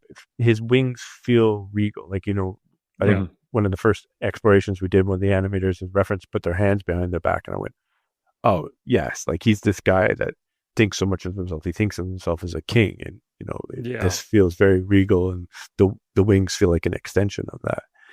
And so thankfully we sort of kept going with that, and we sort of see the wings transform up when he needs to get into small spaces. But Alex, you don't buy that as a legit transformation? Nah, it's in the same way that the gun coming out's not a form transformation, or the mask is not a form transformation. It's not a true alt. It's like a battle mode. It's not upgrade. True mode. Yeah. But then maybe that works for the story wise. He's not a true prime. He does nothing about him is really true. So he doesn't have a true transformation. I'm treating the toy as canon on this one. He's a transformer with an asterisk. Oh, canon. Yeah, exactly. He's way too in love with himself and his face that he never wants to transform. Totally. That makes sense. Yeah. Back to the sort of the Quintessons from an animation perspective. I think we were really excited about the Quintessons because it was that opportunity to tell organic characters. I mean, we have deers, but they're still, Cybertron deers. But so having the Quintessons, like soldiers, we looked at crab reference, and that, did a cycle and like did sort of that exploration, and that's where that sort of comes from. And then for the boss, gave it to one of our animators, Aaron Burton, and he just did this really cool cycle with all the sine waves kind of running through them, and that's just, everybody loved it, and that's what ended up in the movie and goes in all the shots. And cool. I love the stretching, that sequence when we see the Quintessons was animated by our Singapore team, and I love how they sort of brought them in and the menacing. And you talk about the sinew and the mouth, and like you were worried about whether it would be too gross, and they kind of pushed it as far as you could go with getting the grossness in, and they really took ownership over those characters, which is awesome. I thought it really worked because it was something completely new, but it was also very recognizable as what it was supposed to be. The kind of classic elements were there, even though it's not a one-to-one kind of look. And I think the texture of it really was quite incredible as well. It felt super creepy, and it felt like something you could touch, that it really kind of had that vibe of it. Even from the trailer, I remember looking at it just like, whoa, check out this guy. So totally achieved it for me. Yeah, I like that we're still open for a 5-headed judge in the future, though. There's more to the Quintessons. This is it, isn't it? Yeah. So I want to talk to you about, now that the film's out, right? And it's had its box office showing. It's now coming out on Blu-rays and its digital copy and stuff. So first of all, its reception. There's been a big conversation about this. How are you guys feeling from like kind of post seeing it, all that kind of stuff? I love the reception it's gotten with all of the people that matter. The fans. Stephen and I both got to go to that fan screening, and being in the cinema and being with people who were fully there for it was amazing. I've never felt anything like that in a cinema. It was super cool. Because one of our patrons actually ran that event as well. Actually, did they? Yeah, right. It was a super cool night. Another Jason. It was a super cool night. Yeah, but the plan in my head was just to roll straight into a sequel and then straight into the third one, and be doing this until 2029 or something. And unfortunately, that's not what's happening right now. I mean, maybe it'll still happen, but the critical reception is the part that's good here in the heart. But the box office. There's never been a Transformers movie that's got a critical reception like it either. It's like universally beloved. It really is. And I think that's the thing that we hold on to. Obviously, we would have loved it to make more money than Inside Out 2, or like be the biggest box office earner ever. But that's not really in our control. And what we sort of say is, like Alex says, you look at the people that have seen it, love it.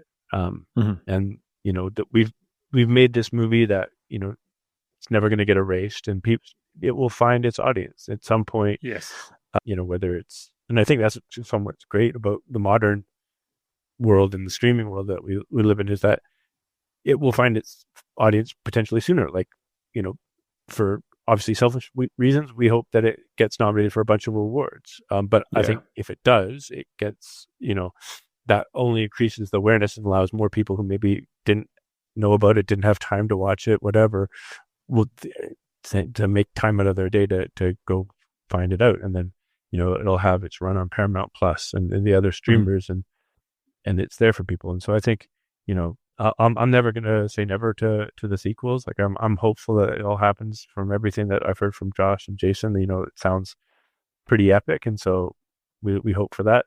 I think for me, I've never worked on a project that's, our team still in that we have our Transformers 1 animation chat, and people still talk about in it on a daily basis, and that's never happened, which is awesome. That's lovely. But I also I don't know that I've worked on a project where the fan base is still so committed. I've never seen so much fan art, be inspired from a project and just continuing things. Yeah, it's so I'm still incredibly proud of what we've done and what we've created, and was a very special time in our lives, and hopefully we get to keep talking about it for the rest of our lives. I'll do podcast till I'm 90 about this movie. Yeah, but this is it. It's like, you're in very good company, and I think you're right. It's like that is the way that movies find their people now, and how that happens. But it's what we said right at the beginning. I think it was Sixo that said it, that now there's an entire generation that are coming in to Transformers. And they're not starting with Optimus Prime. They're starting with Orion Pax, and they're starting with D16. They're going to be 40 years' time chatting about this film, right? We've got the 86 movie. They've got Transformers 1. And we go to the TFN, the Transformers convention each year, and we meet everyone. And I know for a fact that this is the film's going to be the chat that people are going to be having, because it is loved. And even friends that I've got that for some reason didn't go and see it at the cinema, they're seeing it now, and they're watching it on repeat on Blu-ray or on their streaming as well, and that's just how they wanted to consume it as well. But from our side, it's stunning. When we talk about the box office, we're all employees. That has no direct effect on our pocketbooks. Totally. The reason we want the box offices do well is so we can keep playing with these toys in this sandbox and hanging out. Doing things with it. Working with the people. As special as this project is, it's mainly, for us, it's the people that we got to work with, getting to work with Josh and Jason, and somebody that we haven't mentioned yet, Fraser Churchill is the VFX supervisor, who really brought everything together. Amy's work, my work, Alex's work. He was sort of in charge and seeing the final product, and he really did a masterful job of bringing everything together. So.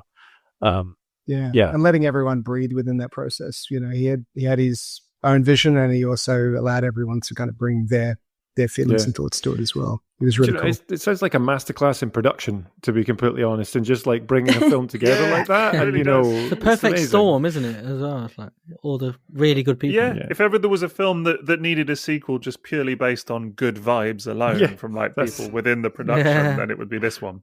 I would agree with that. And just to back up what these guys have been saying, you guys said it earlier too, but I thought this was going to be my dream project purely because it was Transformers. But like really quickly, it was the people I was working with, the team, just the pure love that went into like every single shot and every single part of the process.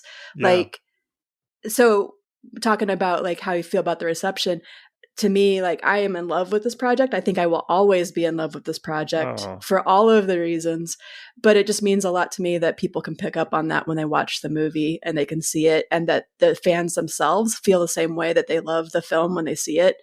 It all just sort of like validates everything. And I'm kind of on cloud nine the whole time thinking about it just because of that. Like I didn't want to turn like, I didn't want to disappoint anybody with my part of the job and stuff. I think you're far from it. All.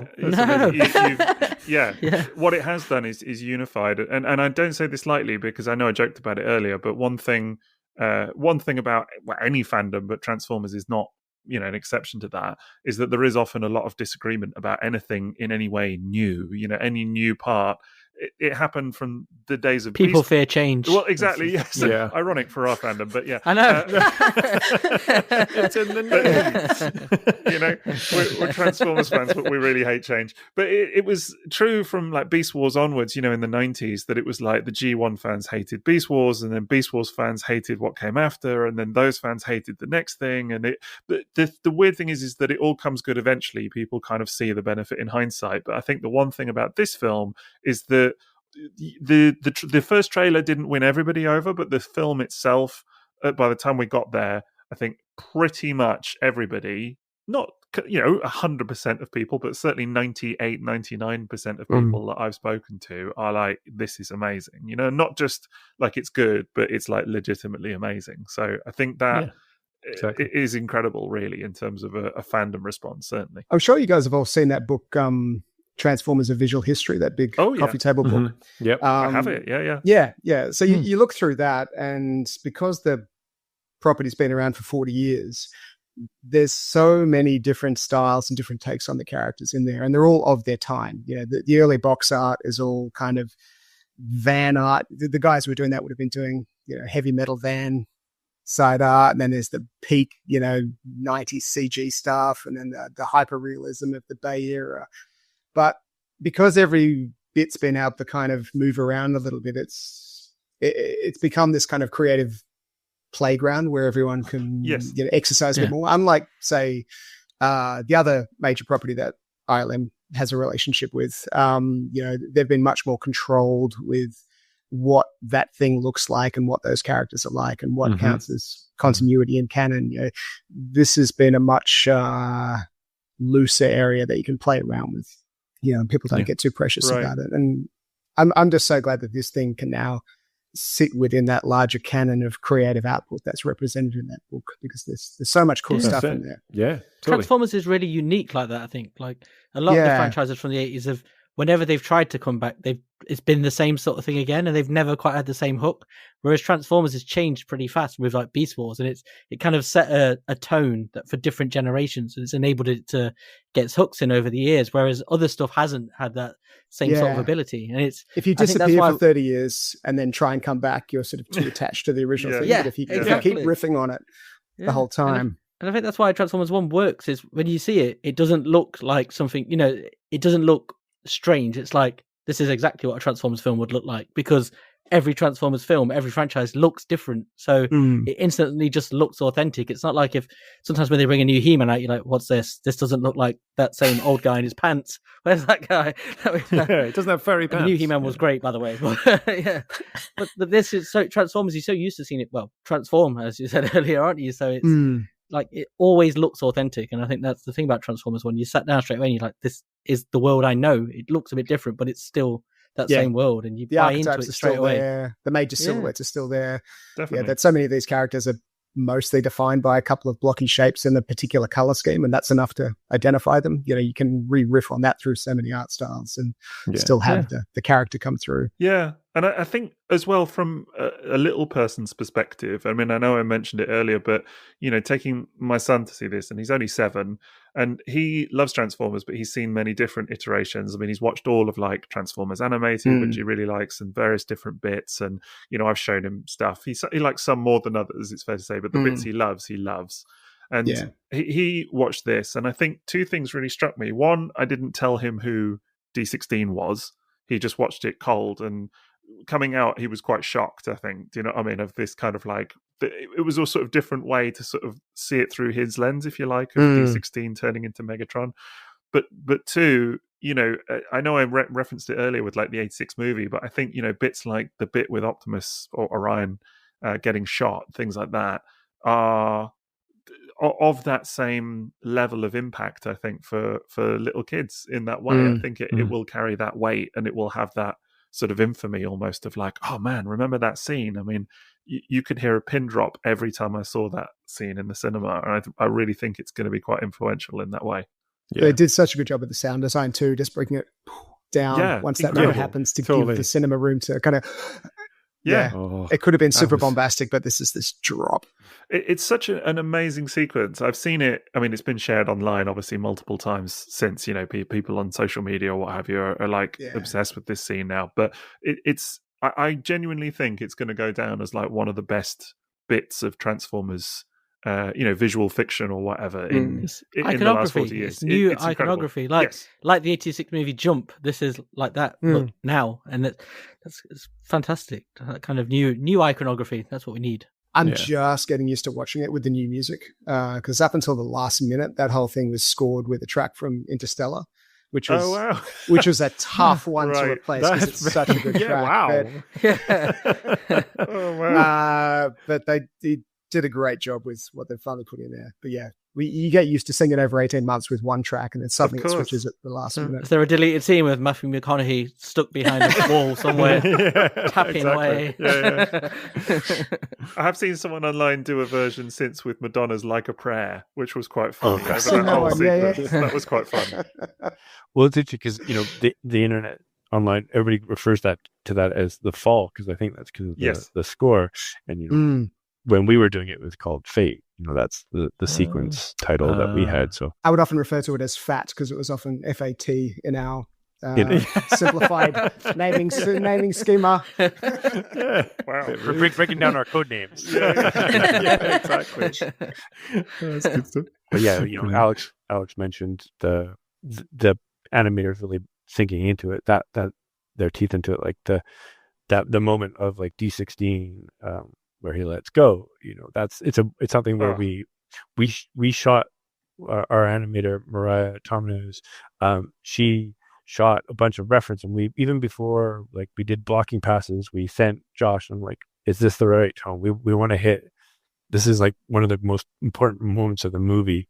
And to Alex's point, she was lying on her counter to get the right angle. Amazing. But getting that the right feel and tone and everything was so important. It was like we didn't want to waste time in the computer and animating. We was like, and Josh loved that. He loved, it's like being with actors, get to see all the animators reference. So it was, when I see that moment, I see that. It must have been quite a challenge generally with Megatron, right, as a character, because you're taking him from someone who's a friend at the start, very, as Jason would say, very friend-shaped. But then ultimately by the end of the film, he's a friend. They're all friends. Ultimately, coming the end of the film, you want him to be...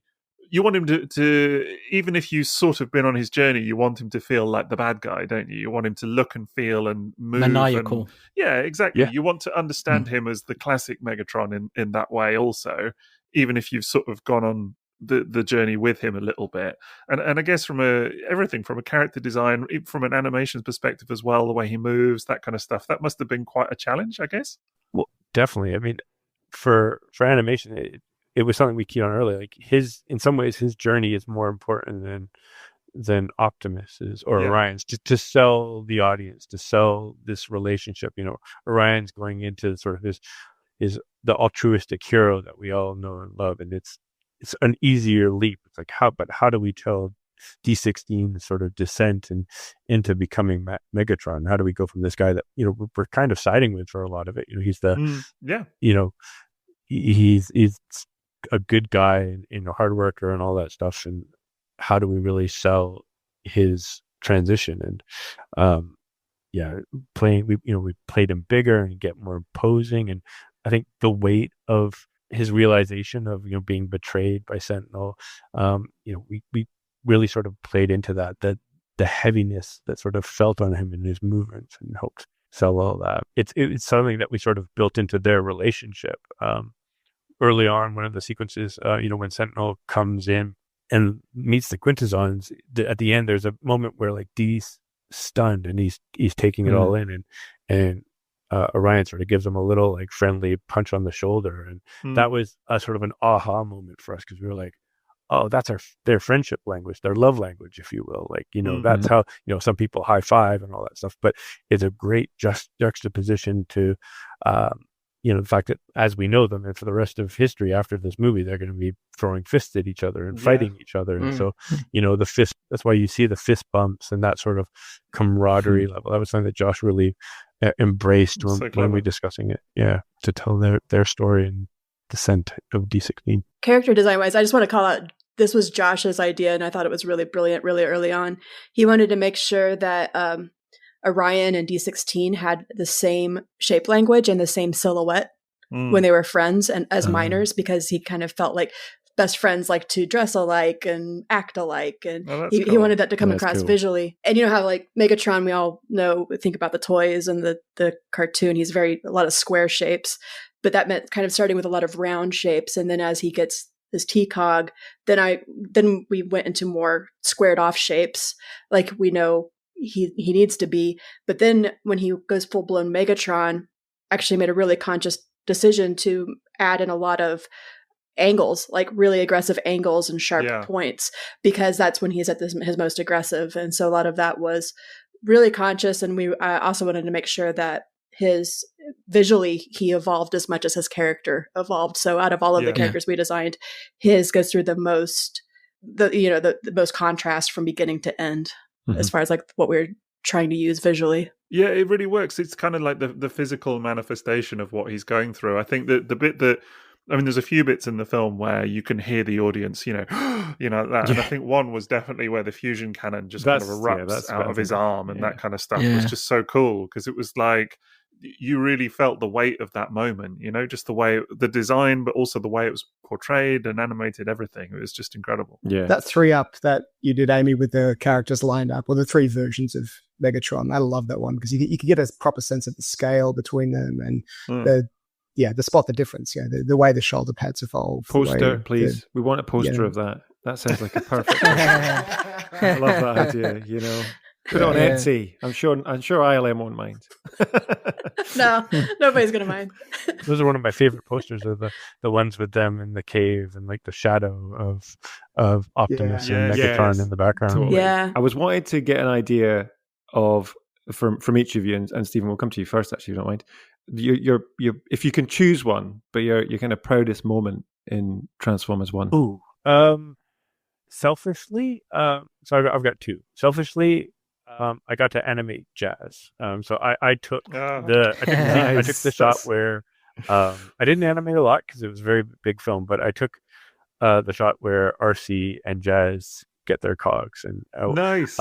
Jazz was always my favorite as a child and with the cartoons, and sort of famously, when I interviewed for Transformers 2, they asked me, well, what character would you like to animate the most? And I went, well, I can't because you killed him off in the first movie. And then I hung up on the interview and went, did I just blow that? Am I never going to work at ILM?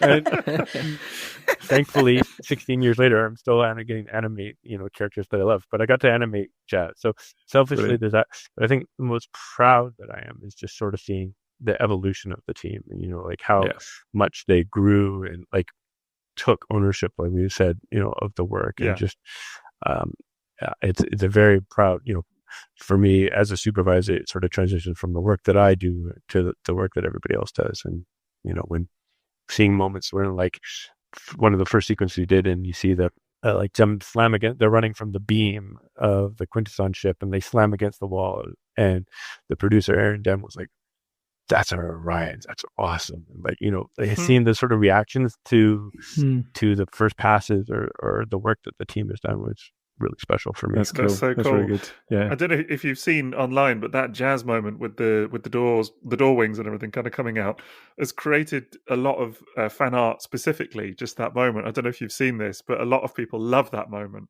The looking back, the looking back. And I got that's credit to Josh. He came with that. That wasn't sort of in the original boards, and he was like, what if we focus on the doors? Like, that's a big moment. So we turned it into that, rather than sort of like staring at the hands of, ooh, I've transformed. It was making them different. It's a classic kind of quintessential Transformers moment, because a lot of Transformers, because there's so many characters as well, and so many of them are background, but I think a lot of Transformers fans really zero in on those tiny little background moments and make them more than the moment itself, if that makes sense. And I think this is definitely one of them where people have really latched on to that Jazz moment of like, oh god, he's so cute. But he's so loved. He's so loved as well, isn't he? I was visibly shaking in my seat when we were watching the preview, when I could see Jazz in the background, just on. He was doing anything, but I was, and I knew that stuff was like, that was part of my job, was to sort of cast out, like we would get the sequences and there'd be like minors in the background or minors that they talk to, and part of my job was to help with continuity, because it's better to do it at the beginning than hey, that character's jumped around. I just went through the sequences and I would cast out. I'm like, oh, this is a great opportunity to put Ironhide here, or Mirage here, or that, who is in the film as a minor. He's got yellow stripes, for those who don't know that from Easter egg. I'll let Amy tell you all about how Chromie is not based on Mirage. No, you need to do this. No. Jordan's on. There's been a lot of speculation about this. But that was a good fun part of my job, was to sort of put characters that I know have meaning to people, sort of in the background, so that every shot feels like it has something for everybody. Yeah, love that. It was brilliant. I really appreciated that. Thank you, Stephen. That was awesome. When they're hostages, I put Thundercracker, who was my favorite Decepticon, next to Bumblebee or B, and the producer made us change it because he was like, "Oh, he looks too close to Starscream. It'll look weird, like it's jumping around." And I was like, "Fine, transfer my Thundercracker." But no, it totally makes sense. For story point, it's one of those things where you had to sort of put the nerding out to the side for the betterment of the story. Like, all right, fine. Not let me play with Thundercracker and Bumblebee. We did one or two little extra recasts on the comp side as well, because there was some shots in the miners' barracks where there were double ups. So we something had two prowls in a shot. Oh wow! It's like, it's already rendered. It's a bit late to go back to layout. Prowl and Prowl 2. Yeah, well, I was watching YouTube one night after work, and I was watching Fire Brothers, and he was sort of speculating on various characters that were going to be in there, and then someone, maybe Barricade's going to be in there. He showed a picture. It's like, that's just a recolored Prowl. I reckon I can stick that in there. So we just rejigged our second Prowl, turned him into a Barricade. That's so cool. Again, it is kind of, credit to like the fandom out there and how much we wanted to make something that, they were happy with. Like, there's accounts online like TF Hype Guy and Fire Brothers that, we would pay attention to sort of see what has been leaked or released and what they were responding to. But also, there's some art accounts out there like Lifeline, the medic that walks by at the beginning when they're in their bay. Mm-hmm. It was literally because I was on Twitter and I was like, hey, there's a medic, and I didn't know there was a character named Lifeline. Did you know that? And we talked about it, and like, oh yeah, cool. Well, that let's just do a quick repaint, and that's that character ticked off the box and stuff. So that's so cool. We had a kit of parts, like a Lego set, where we could mix and match heads and helmets and torsos and stuff like that. And I kind of put them together in maybe a dozen or 20. Like, this is Wheeljack. This is that type of thing. But yeah, huge props to like Steven and stuff, because I know he really kept track of that. Really took those kit of parts and it really cranked out every G1 character known to man. And it was so awesome to see it. Like I had a great time trying to pick out the little Easter eggs and who's who and what shot, like every shot. It was so fun. I just used the chart. Like it's online, like one of Amy's like miners or Autobots, but it's not the full list of all the character designs. There's like 2 other rows of where Mirage and Huffer and all those sort of sit, and all of the female Autobots, which I think is an important thing. Or the female miners is that we wanted to feel like there's more representation of female characters, so that it felt like a proper city, like where there's both sexes of Iaconians walking around, and it's not just weird male city. That was something that Josh really wanted to, which I really appreciated. But it was, he really wanted to. Every group got a 50-50. So half of the Iacons, half of the racers are girls, half of the seekers are girls, half, you know what I mean? So I really appreciated that quite a bit. Yeah, that's cool. And then of course we know that Mirage was turned into Chromia, or I don't know if we're going to get to the bottom of this. I've got to run, unfortunately. You've got to run. I'll let Amy continue all that, but thank you so much for you do it, Amy. It's your turn. Thank you so much for having me. So Thanks, Stephen. No, thank you so much for coming. Really appreciate it, Stephen. Enjoy the rest of your day. Thanks so much. Amazing. So, Amy, so the you need to fill us in on these gaps there. Yeah, I'm sad that Stephen didn't get to say it, because I know that this is something he's pretty passionate about with clearing this up. But for Chromia, I had designed Chromia as one of the miner robots, females. She was a kit of parts that could be a miner female. But then when it came to the race, that was done pretty early on. And then when it came to the race, Chris Foy and I designed a bunch of the racers. He designed half and I designed half, and we had them half female, half male, and we're sort of dividing it up, and we're really coming up with, transformers that weren't specific to a character, or alt modes that weren't really specific to a character, but we were definitely had our favorites. I think a couple people have called me out. There's like this green female jet that looks very, very much like Cosmos. So Cosmos was my favorite. I was trying to get Cosmos, and I was trying to get a Sea Spray and a Cosmos in there, but yes, not quite. But then they were talking about who they wanted to have as named characters in the race. And I had that turquoise car. She was a female car. So at no point was she supposed to be Mirage. Actually, I know that I could see why people were kind of jumping to that conclusion, obviously. But yeah, at no point was she specific to Mirage. And then it kind of became this, okay, that's going to be Chromia now. Mm-hmm. So then Steven had to make sure that minor Chromia didn't show up in any of the shots. Oh, really? Right. Because that would have been like really recognizable. Like, why is she there? Yeah, totally. Yeah. Amazing. So it was one of those things that it just sort of happened at different times, and it sort of evolved over the course of the film.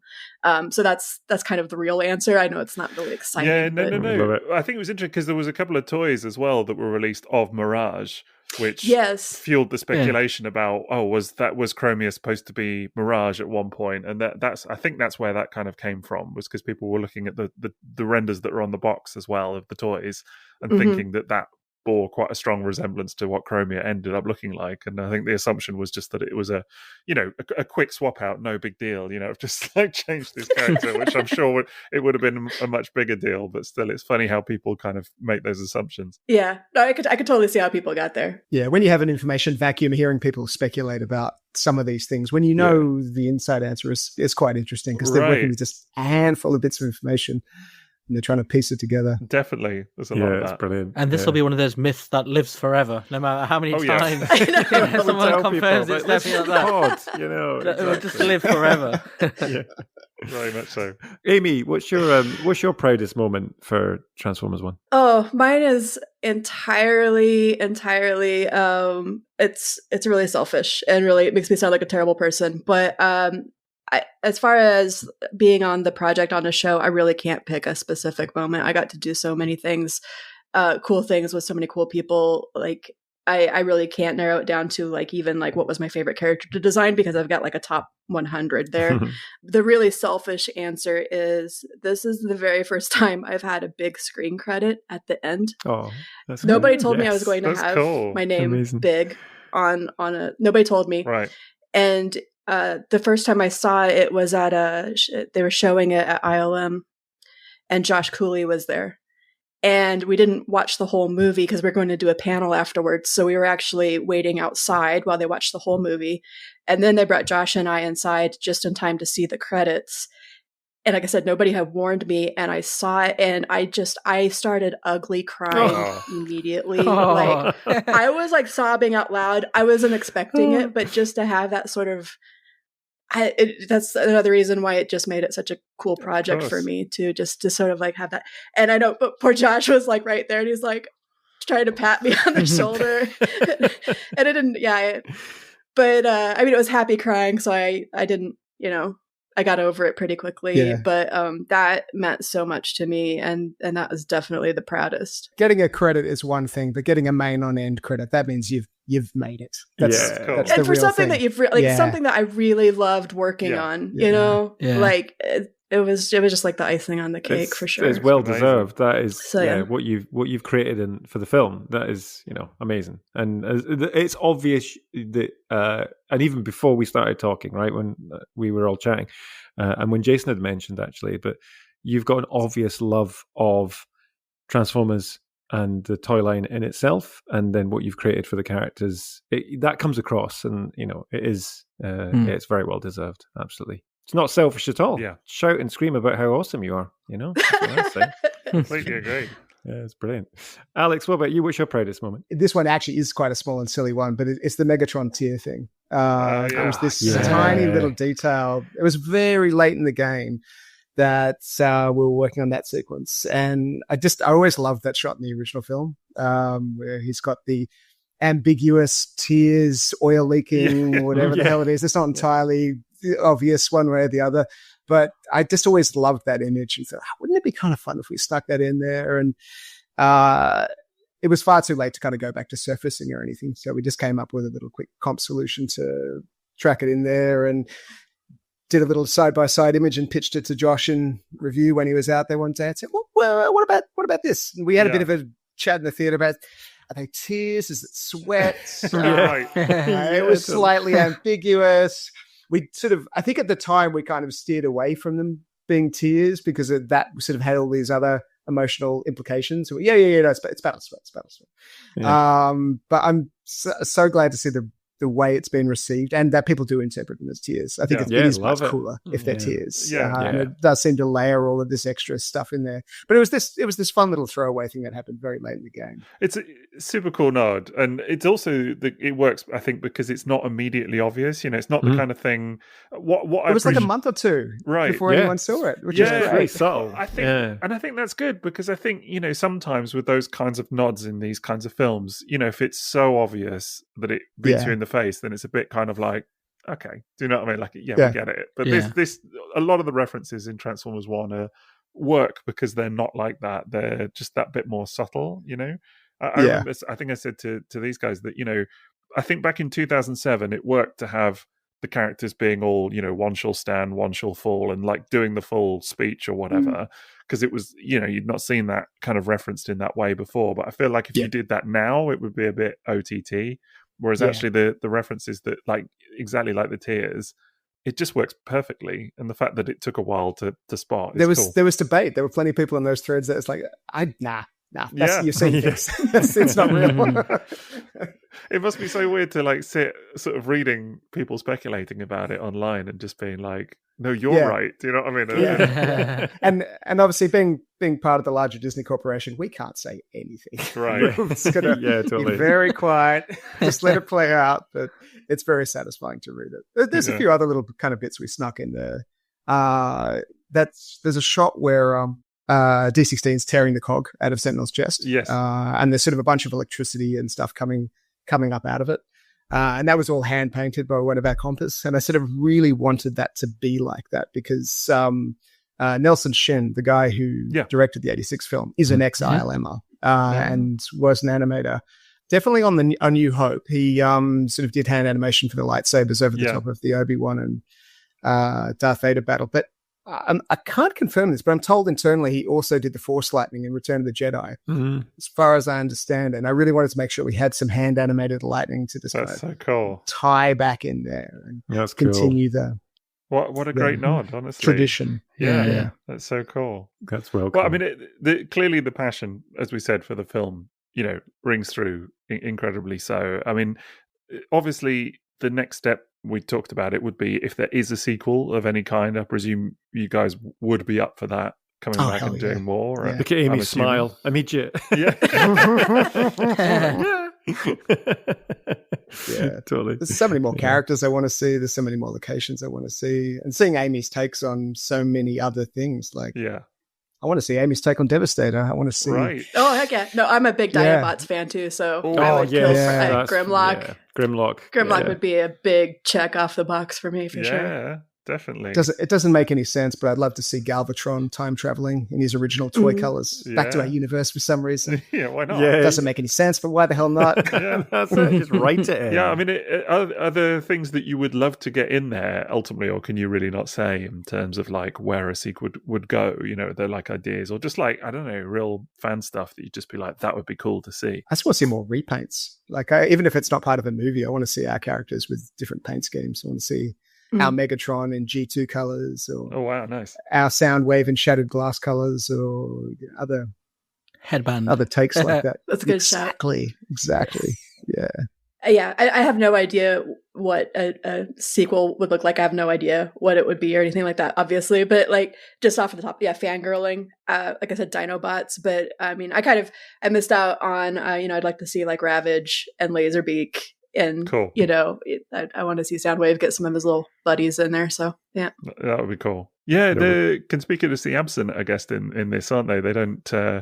They don't feature at all, but I guess there's no real need for them. Mm-mm. Cool. Okay. Well, it's been a wonderful privilege to sit and chat with you all. We've really greatly appreciated it. Thank you so much for giving up your time and chatting about it. Do you know what I mean? It's been wonderful. And honestly, thank you for making such an incredible film. Like, we've all loved it and loved chatting about it so much. Yeah, hopefully there will be a sequel one day and we can do it all again. It's been incredibly lucky to work on this project. Obviously, there's a huge team of people behind me in particular. I'm one of a gigantic team of people who are doing this stuff. I just happen to be the one that's here today. But we have so many, with multiple other comp soups, many other compers, all of the lighting soups, all of the lighting team, everyone all the way up and down the chain. It's a huge team effort. And everyone did an amazing job on this one. And one of the things that Rob Coleman, our creative director in Sydney, sort of kept saying, because we had a lot of people who were new and hadn't worked on anything before, and this was their first film. Oh, wow. And he was just having to tell everyone, like, guys, this is awesome, but you just need to understand it's not always this good. It doesn't always come together like this. Tempering expectations for the future. Yeah. You'll never it's not normally like that. Yeah. That's so funny. I know. That is funny. Brilliant. No, honestly, absolutely amazing work. Team. Like, just brilliant. It's like kudos to the entire team. Love it. Can't wait till Santa delivers my copy. That's all I'm excited for as well. Yeah, definitely. Thank you very much, and we appreciate you coming on. Thank you, guys. Catch you later.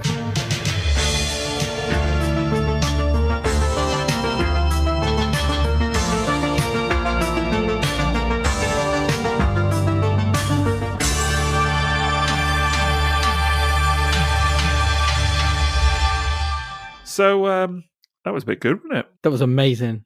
They were such good guests, so gracious with their time, and how interesting, all three of them. There's so many insights and unique stuff. This film just keeps giving. Really absolutely amazing. I was geeking out on a lot kept of that. Chatting for another hour or two at least. You know what I mean? Just kind of mining detail out of them. So they were so passionate as well. Like we spoke about this in the episode, but it genuinely this team of people they've assembled for this movie it feels like lightning in a bottle. Even if the film maybe didn't quite hit the box office heights, like the crew they've assembled, put together, and like the way this film came together, it's just fantastic, isn't it? Here's a perfect storm. Yeah, it was. From a creative standpoint, amazing.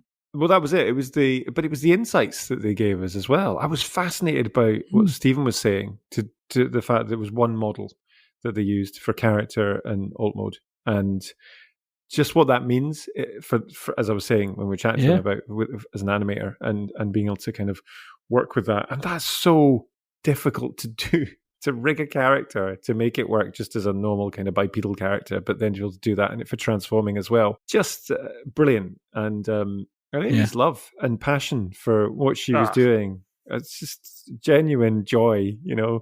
It's like our listeners couldn't see it, but she was just beaming, wasn't she? She was just like grinning ear to ear. Really absolutely lovely. Wonderful. Yeah, and Alex as well. And she had a hoverboard, which is cool. I know, so jealous. I know. But you're right. I don't think just the vibes, to use your parlance, Jason. I don't think it can't be underestimated, the vibes that you got from Amy. Just like, you know, just radiated out of her, just her love for this franchise and everything. All of them did though. Like all three of them. It's true. So true. Yeah. So true. It's great. I mean, we've long known and suspected and then known, I suppose, that this film was put together by real diehard fans. Yeah. Just the more and more you speak to people, the more it's confirmed. It's so different to so many of the films that we are based on things that we like, because a lot of them you'll end up with people who are fantastic movie makers, but they'll be like determined to put their own stamp on it and be like, forget that stuff. Here's something new. Right. Here's my version of this. Whereas this is put together by people who love it, and they've not done the same thing as the old thing. They've put their own spin on it, but in a way that's just feels like it's come from the fandom almost. Yeah. Well, it has. That's what it has actually. Yeah, it has. They are all part of the fandom as much as we are. So. Well, to hear as well that they're taking inspiration from fandom artists and things like this as well. Do you know what I mean? And obviously they dropped a couple of names, but you know, the fact that they are... They don't want to do that. They get on Tumblr, you know, no inspiration for some of that. Right. But it's quite incredible to think that that's the level they went to, you know, with kind of researching this stuff and sort of padding out the look and feel of the film and things as well. And I think it totally shows in the final product. I mean, we've gushed endlessly about this film and said how amazing we think it is, but I think it's no surprise that it turned out the way it did, considering the people that are making it, right? Like the passion that goes into it and everything. It's there on the screen. It is. Yeah, absolutely. They were like kids in a sweet shop when I mentioned the Bible, and again, for all of them. And I think Stephen and Alex were just kind of like, "Oh, I didn't get to see it. Wish we had." But you know, it's just like it's the stuff of legend, isn't it? You know, yeah, it's brilliant. Very much so. So, I mean, major thanks to the folks from absolutely, ILM, honestly, because we are blessed on this podcast repeatedly and frequently, and this was just another major treat from our perspective of getting to talk to them. So, 100%. Thank you to them. But of course, you can get more like this on our Patreon. It's what I always say, isn't it, lads? That if you want to get more, you got to get on the Patreon and check it out. You've got Discord on there, access. You've got mini-sodes on a range of different topics. You've got mini-series on all kinds of things like Titan's Return and Skybound and what else we do? IDW Titan's Returns. Tapman. Loads of great stuff. Loads of great stuff on there. So you want to go and check out all of that as well. We get new patrons every week, and we're very grateful for that. We'll do a full shout out on all of that next time, because we obviously had quite the big evening tonight. But needless to say, we love them all, and you can become one as well at www.patreon.com/Triple Takeover. And we are also and it's worth mentioning, sponsored by TSSource.com. So do go and check them out as well for all your Transformers needs. And we are on social media, so look up Triple Takeover for loads more Transformers 1 content, and let us know your thoughts on the film. And, you know, if there's any more discussion you want to have about Transformers 1, yeah, go find us there. Sixo's at SixoTF. J-Swags has a website, and I am Toybot Soapbox anyway, there's an app. Wow. Just taking on that bombshell. That whole segment now. There we go. That was good. I like that. Efficiency. Yeah. Okay, cool. I'm into it, man. I like efficiency. I need to build my website now. You do. Yeah. Damn it. Oh, Christmas. GeoCities. All right, I'll do that. Jason Wagner. Angel Fire. Resurrect that, Jason. Exactly. Exactly. That's a good idea. But yes, do hit us up and let us know what you thought of the ILM chat and, your thoughts on Transformers 1 in general. But otherwise, we'll catch you for the next one.